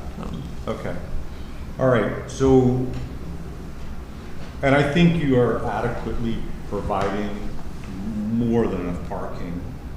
I'm not sure there's a lot of argument for the neighbors other than, yes, this is going to be a change, that there's going to be all of a sudden some crazy demand for parking in the surrounding neighborhoods. But that's a fear. That's a fear, and I get it. I want to focus on Wick, where we've got, because in addition to the rezoning, we've got a proffer statement in here. Yep. We haven't really addressed that too much. So there's a realignment of Wick and the right-of-way. There's a stormwater pond that remains on your project. There's a stormwater pond that's on the north side of the project. Can we talk about that a little bit? Because I'm reading through the proffer. The stormwater pond on the south side is going to be part of your development project and part of your fee simple ownership. I'm going to punt this to Dave because So- he's the one doing the and coordination. I'm glad Perry's here too. The idea here is once we've realigned Wick, we're dealing with the transportation infrastructure. There was a very real impact to the ongoing stormwater design project, the capital improvement project for the drainage in this area. So the ponds on both the north and south side of Wick are going to be designed to the maximum extent as needed for water quantity and water quality by the city. That project is underway. We're not gonna interfere with that. So the city design they will do. Perry's group will do what they need to do to get the best stormwater design for the capital improvements project. We also know that this is to Ms. Herbstridt's point earlier, this is an entryway, so we want this to look nice when it's done as well. But from a stormwater management perspective, we have an area that is being essentially included in the subject property that isn't there now, that was former Wick, that we're rededicating as a stormwater area. It also makes a lot of sense. You can see the little black arrows going through the trees on the east side of Fairmont. Stormwater is going to be rerouted along Fairmont. The current stormwater that's coming from the west side and from Fairmont is going to be rerouted through that facility as well. And then all of the stormwater is going to be routed down to Braddock Street and points beyond. Okay. But at the end of the day, the stormwater pond on the south side is owned by the project. But if I'm going back in here and trying to confirm, there was some kind of perpetual easement for the city to maintain it? I believe, well, this is the way we're going to, the stormwater to the north will be owned will be owned by the property, but maintained by the city of Winchester. The stormwater facility to the south will be maintained. There will be an easement that the city has. They'll have the right to maintain and do whatever needs to be done. But the intent here is, since it's within the confines of the development, that the development association, the community, will be maintaining that facility and the property along with all the grounds. Okay. On that track. And the stormwater to the north is city-owned, and that is not part of the calculated green space? It is actually part of the calculated green space for the It is. project. Yes, sir. Okay. And how are we justifying that? So that's part of the early discussion about how we could share in the improvement on a capital project by having this developer involved in the expense of constructing it and also designing. Constructing the pond on the north side. On the north side, yeah. Okay. So the model here is similar to what you did with the 16 townhouses that Akins is building there at the corner of South Kent, or North Kent and East Piccadilly Street, where they were able to acquire a portion of the National Gateway roundabout area there, the park, where they have the maintenance responsibility. I believe Mr. Eisenach had indicated that he wants to have the city maintenance responsibility of the larger pond on the north side. Is that right? Yeah, I think that would work best. Okay. So what we have in the proffer here, and I get it, I'm fully in favor of the realignment of Wick, and it makes sense the way this is laying out for stormwater. So there's a part of the proffer is kind of an acquisition or a consideration for the movement of land. So it'll be a dedication of the new right-of-way. You guys will own the area which currently might be encumbered by the current right-of-way. The stormwater facility on the north side, that's a funded project for the city already, correct? All right, so we've got $200,000 in play that caused this all to happen, and you all are responsible for construction of the stormwater on the south side. I believe the city's going to incorporate that into their plans, but that's a detail I can work out in final engineering with. We're ready to do that as part of our stormwater design, or if better, it's through the city's current design, if that's incorporated with the capital improvements project. Well, that's an important detail for me, because I'm also seeing this as, again, it's a corridor enhancement, it's an entrance gateway feature. And I just want to make sure when it gets down to the details of that these are not just your suburban subdivision stormwater management ponds as you drive into town. So if we've got some enhancements that we can talk about, if we're looking at this $200,000 proffer that's going to enhance this area, can we talk about what that'll look like? I mean, I don't think any of us want just a mowed strip, or worse, a chain link fence around depression in the ground. Wouldn't it come with the site plan as opposed to the rezoning?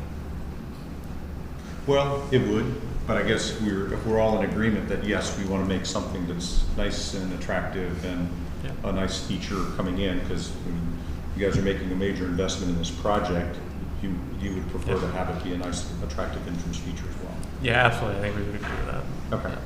I think what started this whole thing off was the impulse to realign Wick, but also to beautify the corner.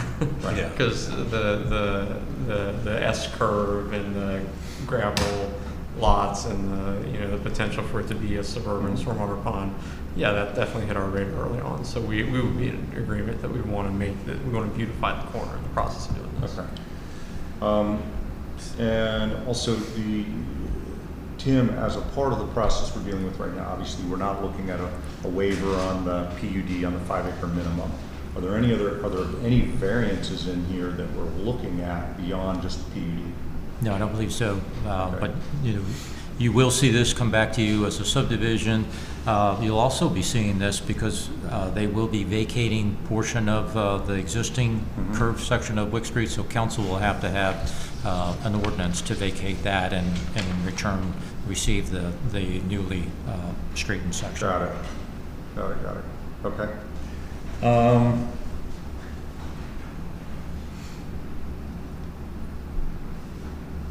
I think that covers all of my questions. Again, I believe this is a good project.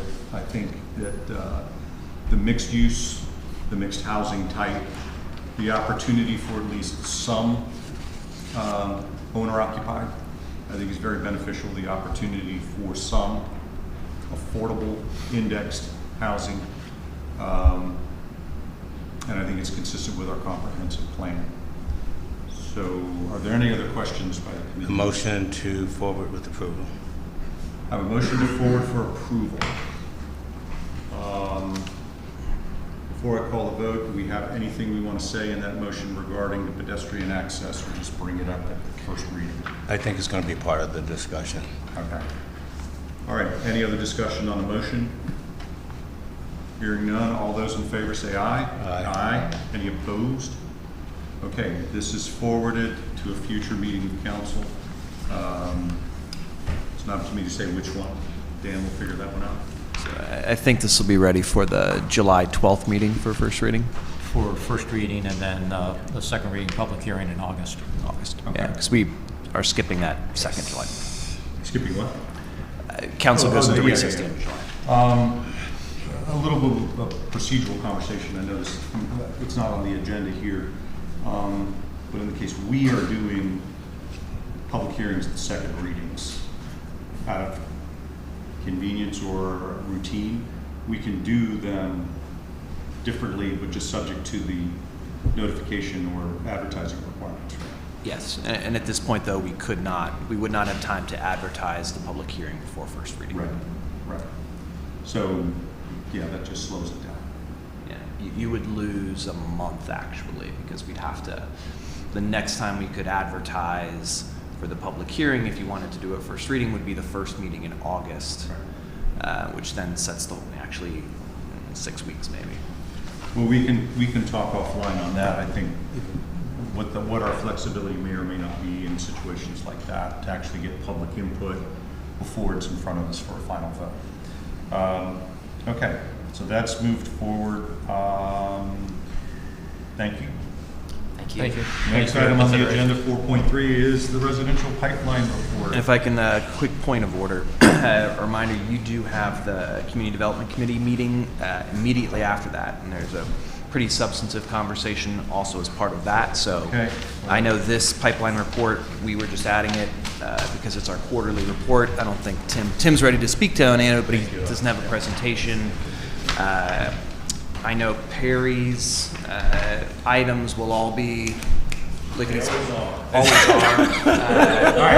Mr. Lickety Split over there will be quick. I just want to remind everybody we do have that. This is not the end of our time together So I today. think what's happening with this, because I too have some thoughts on it, it's more of a philosophical question of We not. don't have time for philosophy. Yeah, not what we have here, but the questions of where do we go from here as it relates to the concerns and the needs. And I know with our housing resolution, we have kind of addressed that to bring that to the table. Many of the Great topics I insight. think that I heard earlier, they're going to be discussed as we bring those policy points back to you. So, we're not ready today to respond to any larger, broader macro conversations about Okay.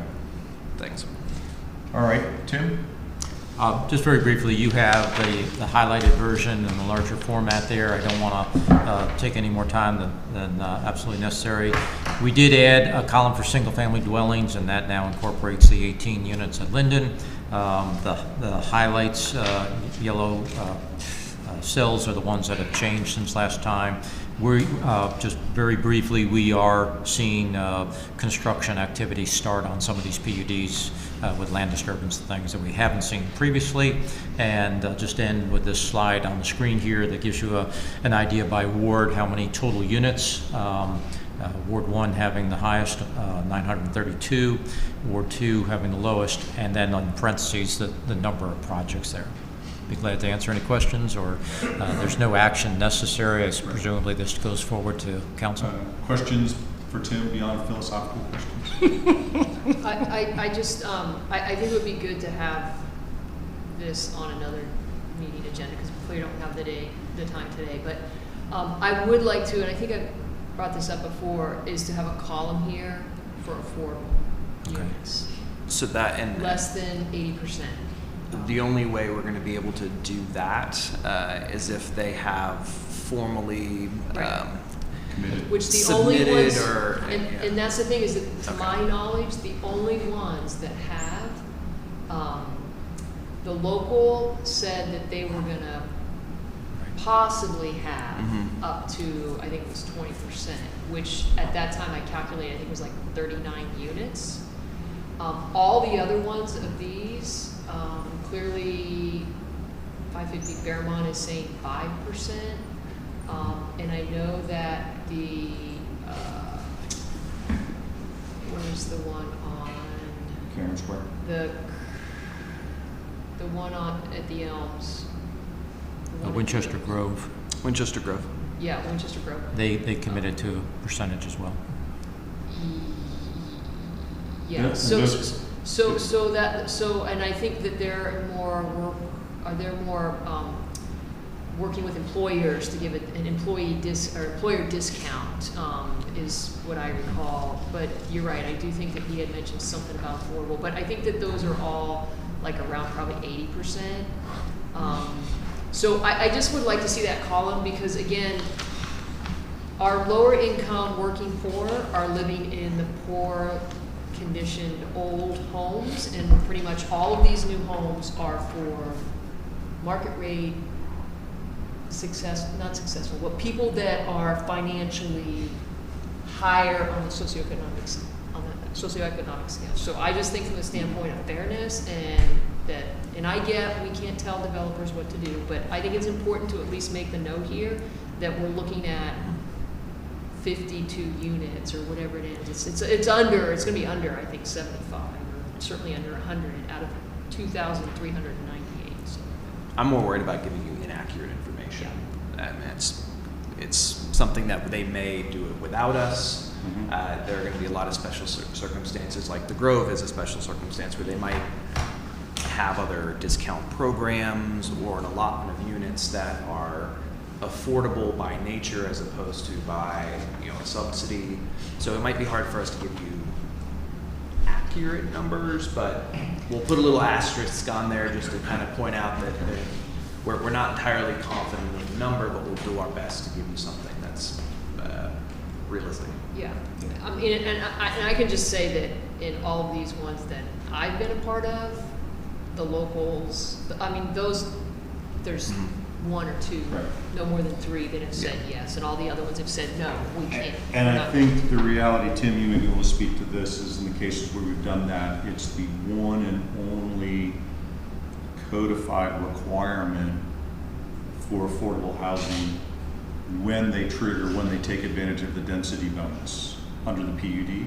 I think we also built it into the B1 density bonuses also. Right. So for So it's instance, specific Cameron to Square, I B1. think, does intend to have some, but again, I don't think they used it as one of their Bonuses. specified density bonuses. And that's where, when we start reviewing these PUDs and some of our development concepts, whether we introduce more stringent or more beneficial incentives with affordability in mind. I do think that is important.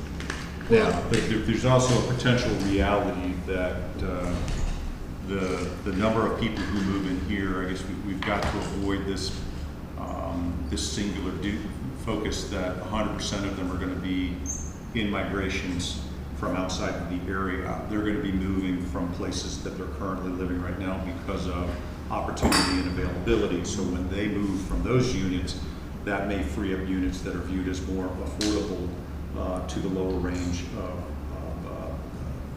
of housing needs. So it's a dynamic situation. We can't view it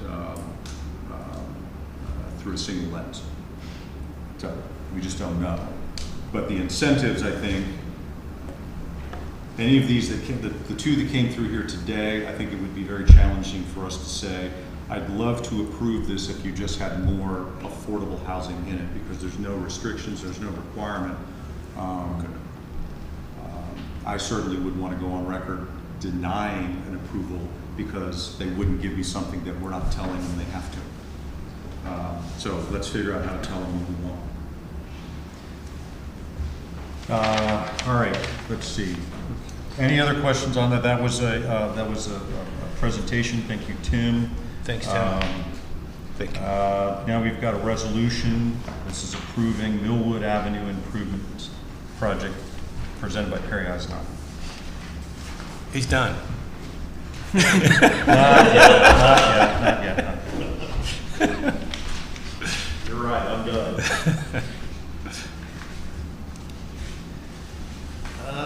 Go for it, Perry. Because it's so hard to see on the screen out there.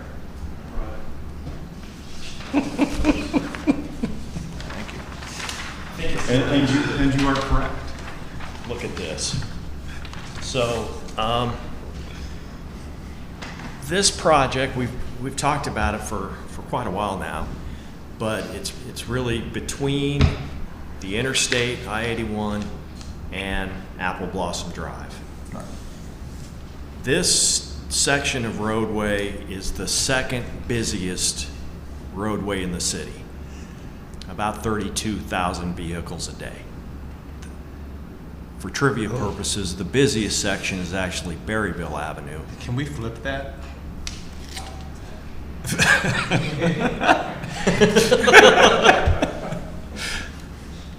Maybe? No, I don't think so. Well, yeah. Look at your hand out there. Okay.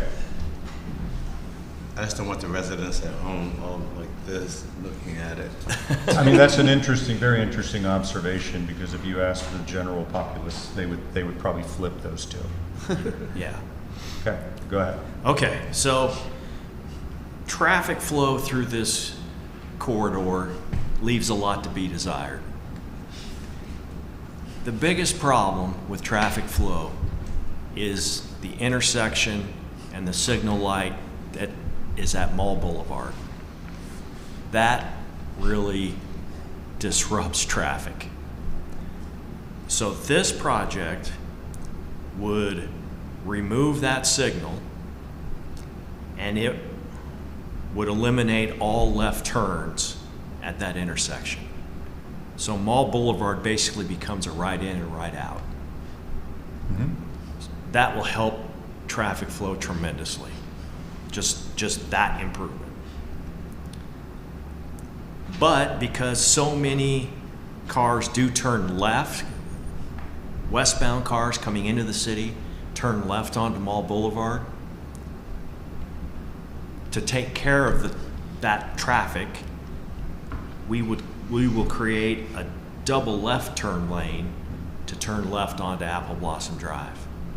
So they can still go down through the mall property if they want to. So that's the second piece of the project.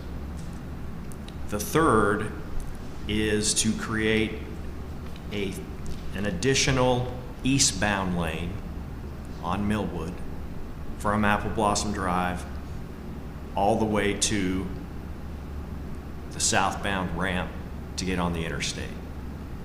And that right lane would basically function as a free-flowing right turn lane, which will significantly improve traffic flow through there.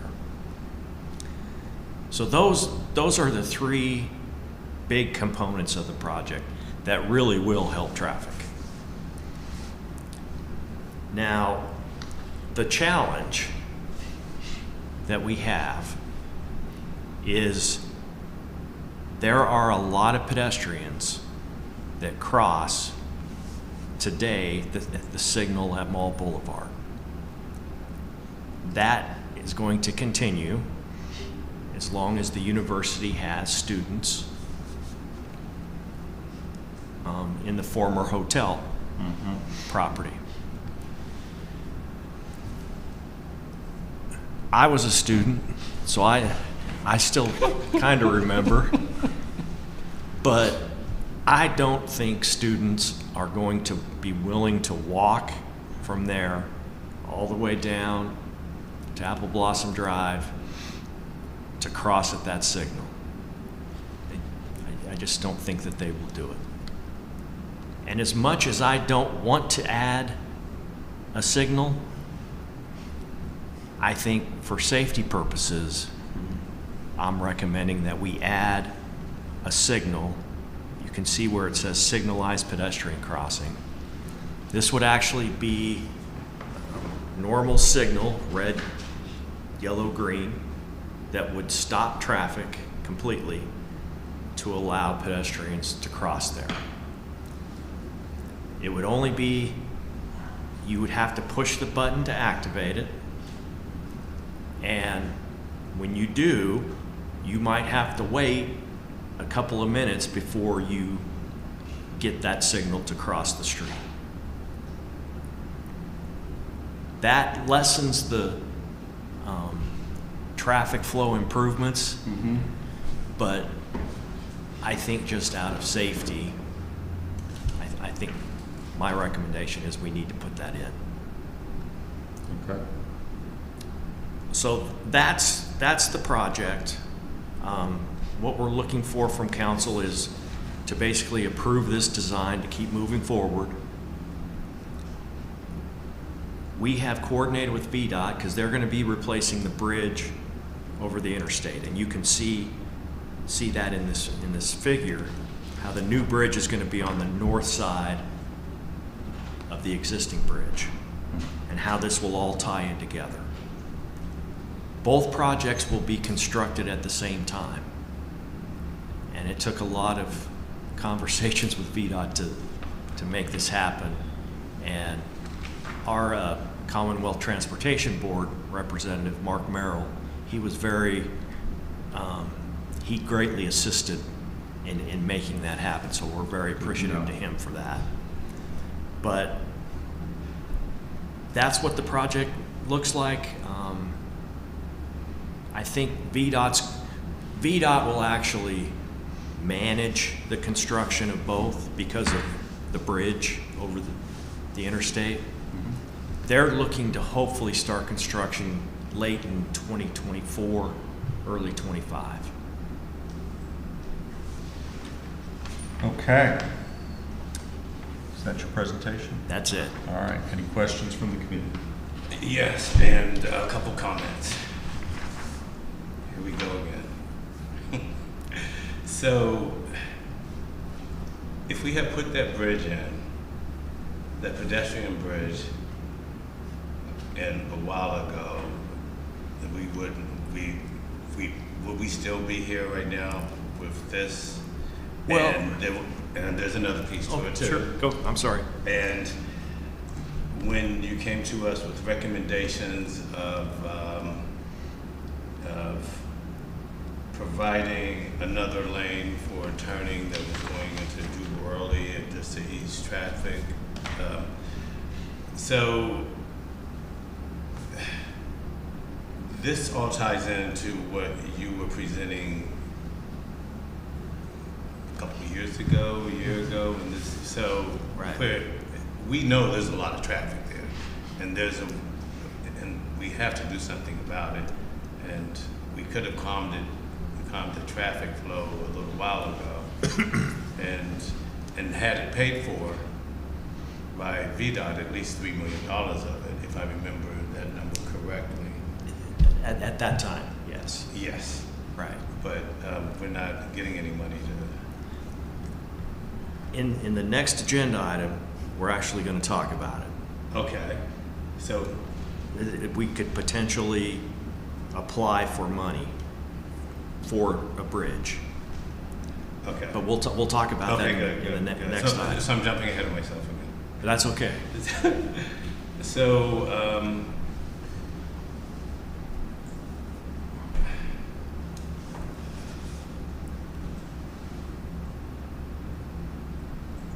this signalized pedestrian crossing, Mhm. how safe is that? I think it's as safe as a crossing can be because traffic will actually have to stop.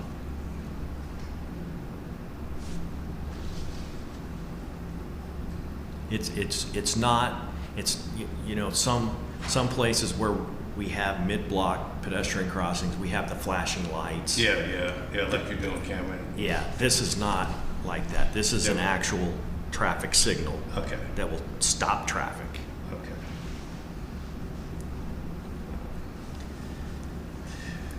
No, I think it's a good project, and I'm glad that we're dealing with the high volume of traffic that is coming through there, and at some point, in the years to come, it's probably gonna have to be widened again. Not in my lifetime. But that's all I have. Okay, okay. So if someone's on Mall Boulevard, I get the right in, right out, I think that's good.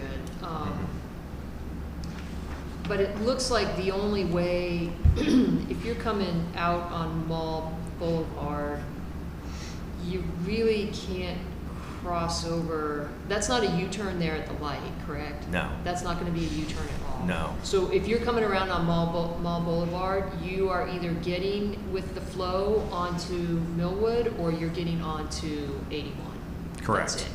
Correct. There's no sense crossing over because you can't do a U-turn. Correct. Okay. People will just have to relearn that or learn the new way.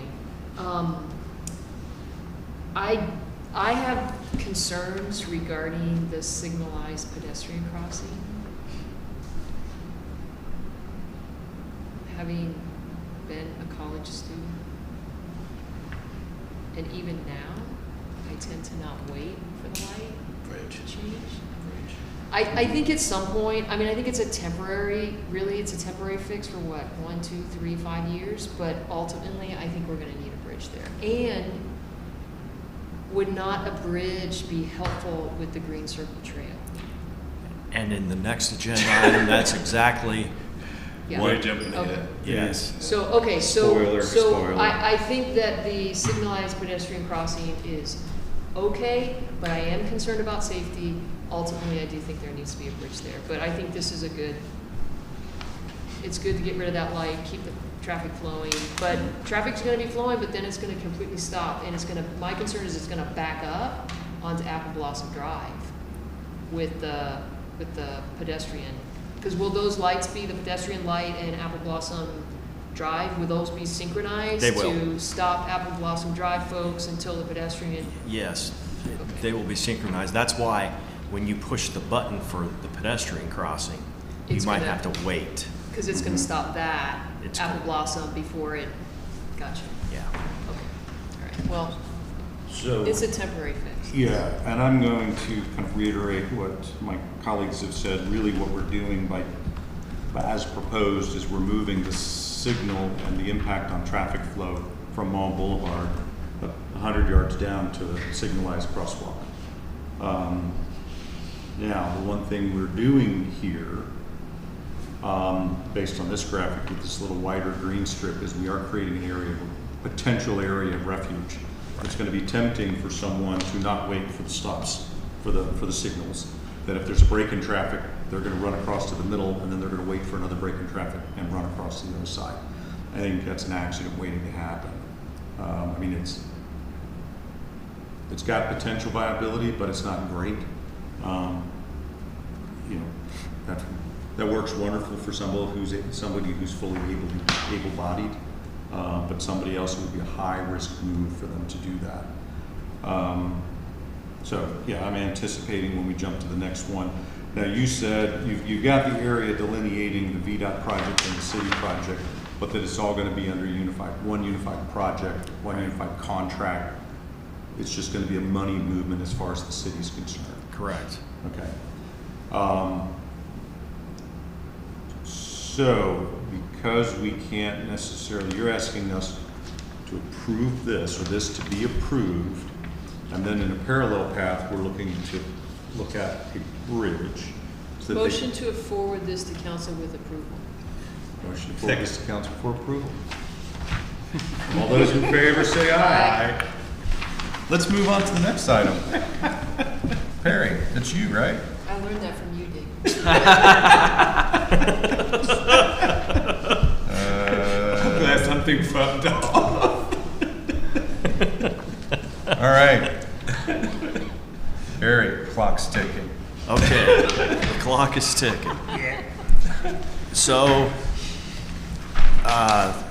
the next round of funding applications for VDOT Smart Scale funds is due on August 1st.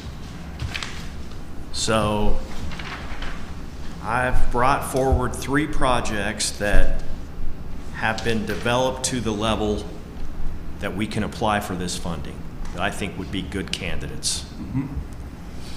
So we'll just go through them quickly. The first is Paper Mill Road improvements. And this would be from basically where the bridge crosses the interstate city limit line down by Shawnee, up to close to where Bruce Drive is, where the sidewalks currently exist. So this project would put curb and gutter, underground drainage, and most importantly, sidewalks the whole length of that street. Outstanding. To another proposed improvement as part of the project would be to take the signal out at Shawnee and Paper Mill. We've got a 3-legged intersection. It's a great location for a roundabout. Oh, good. So that's also included. Altogether, it's about a $14 million project. So that's project number 1. Project number 2, we've called it Berryville Avenue Safety Improvements. And these recommendations came from a study that VDOT did a couple years ago. Is this part of the MPO? Yes. Yeah, okay. Correct. So there's different improvements as part of this. So it would be basically from Fort Collier to the interstate ramps is where these improvements would be. So at Fort Collier, coming southbound on Fort Collier, we would create a double left turn lane to turn and go east on Berryville. That's a very high movement, especially for trucks. So that would happen there. We would extend the left turn lane if you're going west on Berryville to turn left onto Elm Street. We would lengthen that turn lane. At Atwell's on the north side of Berryville, and then you've got the commercial entrance on the south. We would eliminate all left turns from Atwell onto Berryville or from the commercial entrance turning onto Berryville. We would eliminate those left turns. Just too much traffic. It's too dangerous. You would still be able to make a left turn if you're going eastbound on Berryville, you could make a left turn onto Atwell. And I think that's important. You know, there's 2 fast food restaurants right there, and so that I think that's an important movement to maintain. Okay, moving a little bit further east, we would extend if you're going eastbound, the left turn lane turning left onto Ross. So that left turn lane would get extended.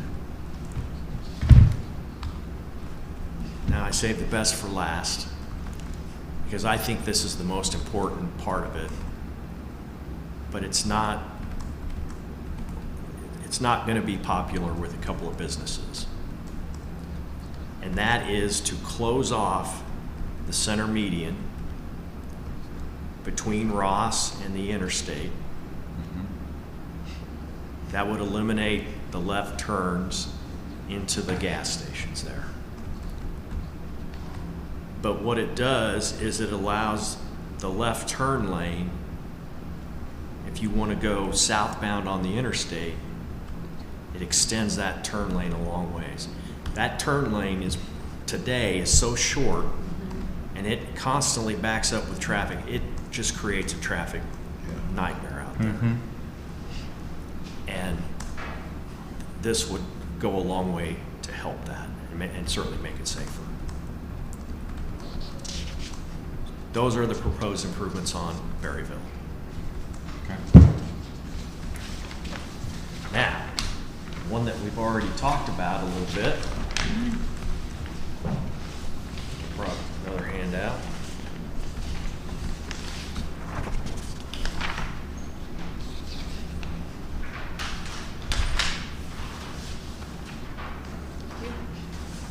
I can't.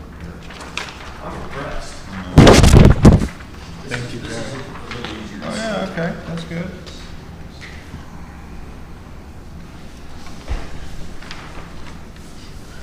So as we were looking at phase 4 of the Green Circle, which you recently approved, the route down along Abrams Creek, we looked at if the trail were to continue along Abrams Creek. And so that's where on this it shows potential phase 5. So that's where we would continue along the creek, and it shows a potential pedestrian bridge over Millwood.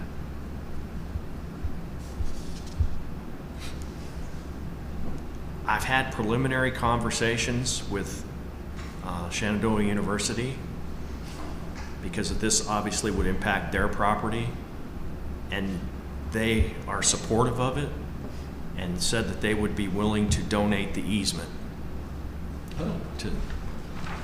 to build the trail on their property. But this is an opportunity to build that pedestrian bridge as part of the Green Circle project. As far as Green Circle users, it takes away crossing 2 major roads, Jubal Early and Millwood, down at University Drive. So it makes the trail far safer. And it deals with the issue of the pedestrian signal that we just talked about as part of the Millwood project. So that's the third project. Okay. And so council just needs to adopt a resolution in support of the projects that you want us to submit these funding applications for. Before August 1st. Before August 1st. Right. Okay. Any questions from the committee? A couple of questions. How many projects can we submit? Well, these are the only 3 that we have developed to the point. If there's other projects that council wants us to work on, I know that we've talked about a trail to the north end of the city, which we're working on. I think we would be ready next year to submit an application for that. But we could submit all three of these. We can submit all three of Okay, these, all right, yes. Okay. Okay. Just a couple questions. On the Route 7, where you talked about the, cutting off the access to the gas stations, will that light be a U-turn? To get onto the 81, would it be a U-turn so people could? I don't believe there's So, enough so room. people who are, there's really going to be no way, the only way people will be able to access those gas stations is if you're going westbound on Berryville Avenue. Is that correct?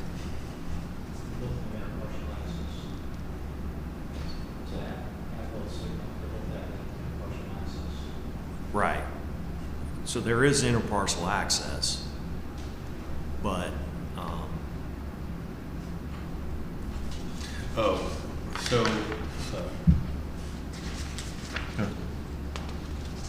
when you say, can you explain the inner parcel access?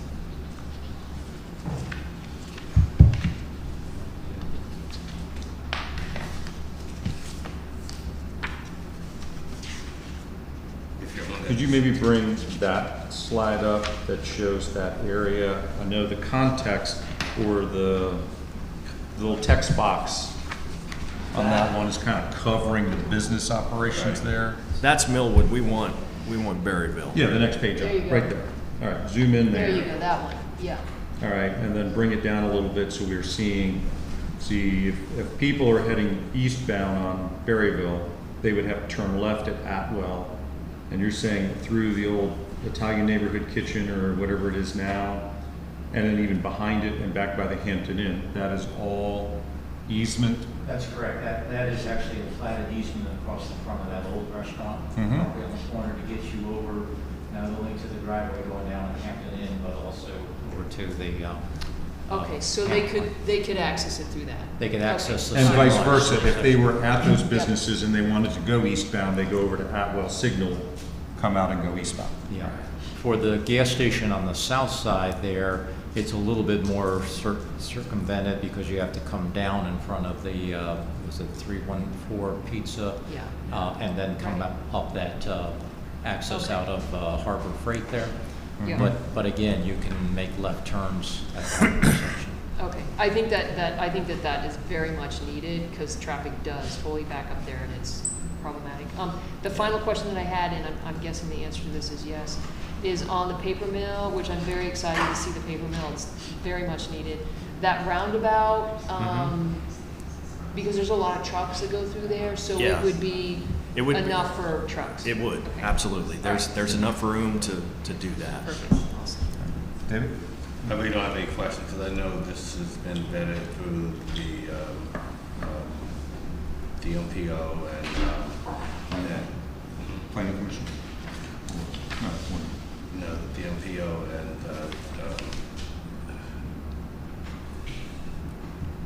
Virginia. VDOT? Yeah, VDOT, thank Okay. you. So, I'm fine with it. Okay. All right, you had mentioned that on the paper mill project, it would basically come up and tie to existing pedestrian pathways that are already established. Yes. That's great. Yes. I'm in support of a roundabout at this location. Is there an alignment issue with Shawnee as it comes in? Does that need to kind of bend a little bit to tie to the? We'll have to look at that closer, Okay. But conceptually, I have no issue Yeah. with it. I love the idea that's going to construct sidewalks and bike lanes, but now getting back to the prior conversation, where do the bikes go once they get beyond this improvement? Do we have bike infrastructure that ties into, as well as the pedestrian infrastructure? well, we do the New Hope Drive. We put in a 10-foot wide path on the south side of Hope Drive, so that could take you all the way to Valley Avenue, which has bike lanes. So, but going north on Pleasant Valley, that's a tougher one. Right. So to get from the end of this over to that section is kind of a broken link at this point. Yeah, well, and we can look at that closer. Okay. Yeah, I think all three of these are viable as smart scale. And I think as it relates to the work that we've done on the green circle proposals with, there's kind of a, I view an elevated pedestrian crossway as, we're right at a gateway entrance, so it's a gateway feature. So it's almost trying to balance where does that gateway feature want to be and which of these three trail concepts does it tie best to. Right. So, but let's get the money first. Yeah. And figure that one out. And I think, again, offsetting the concept of the pedestrian bridge, offsetting both the costs of the signalized pedestrian crosswalk and the risks associated with the pedestrian signalized crosswalk needs to be, factored into this when we're getting the buy-in of full council. So I know it's just striping a crosswalk is not that much, but if you are creating an area of refuge and then the signalization, there is costs in that. It's about, I'd say 200,000. Okay. To put that So signalized crossing. if we didn't do that, we could mentally apply those funds to this. The problem is, if we apply for this smart scale funding, the money's not going to be available for about 5 years. Right. And then it's going to take a couple years to build that bridge. So there will be a period of time where the signalized pedestrian crossing on Millwood most likely is going to have to go in. And we hope it's temporary, but Okay. Motion forward. I have a motion to forward. Any questions? All those in favor say aye. Wait, with a recommendation to accept all of these? Yes, to Okay. approve them all. All right, Yep. so a motion to forward with a recommendation for approval as presented. All those in favor say aye. Aye. Any opposed? All right, Perry, you have one more for us, right? yeah, this is the quickest one. So, Motion to forward. okay.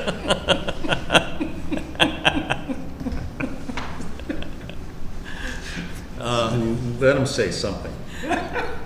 Go ahead, Perry. We have to have a Title VI program for Winchester Transit, which basically just says that we do not discriminate and that the level and quality of our transit is provided without regard to race, color, national origin, or income status.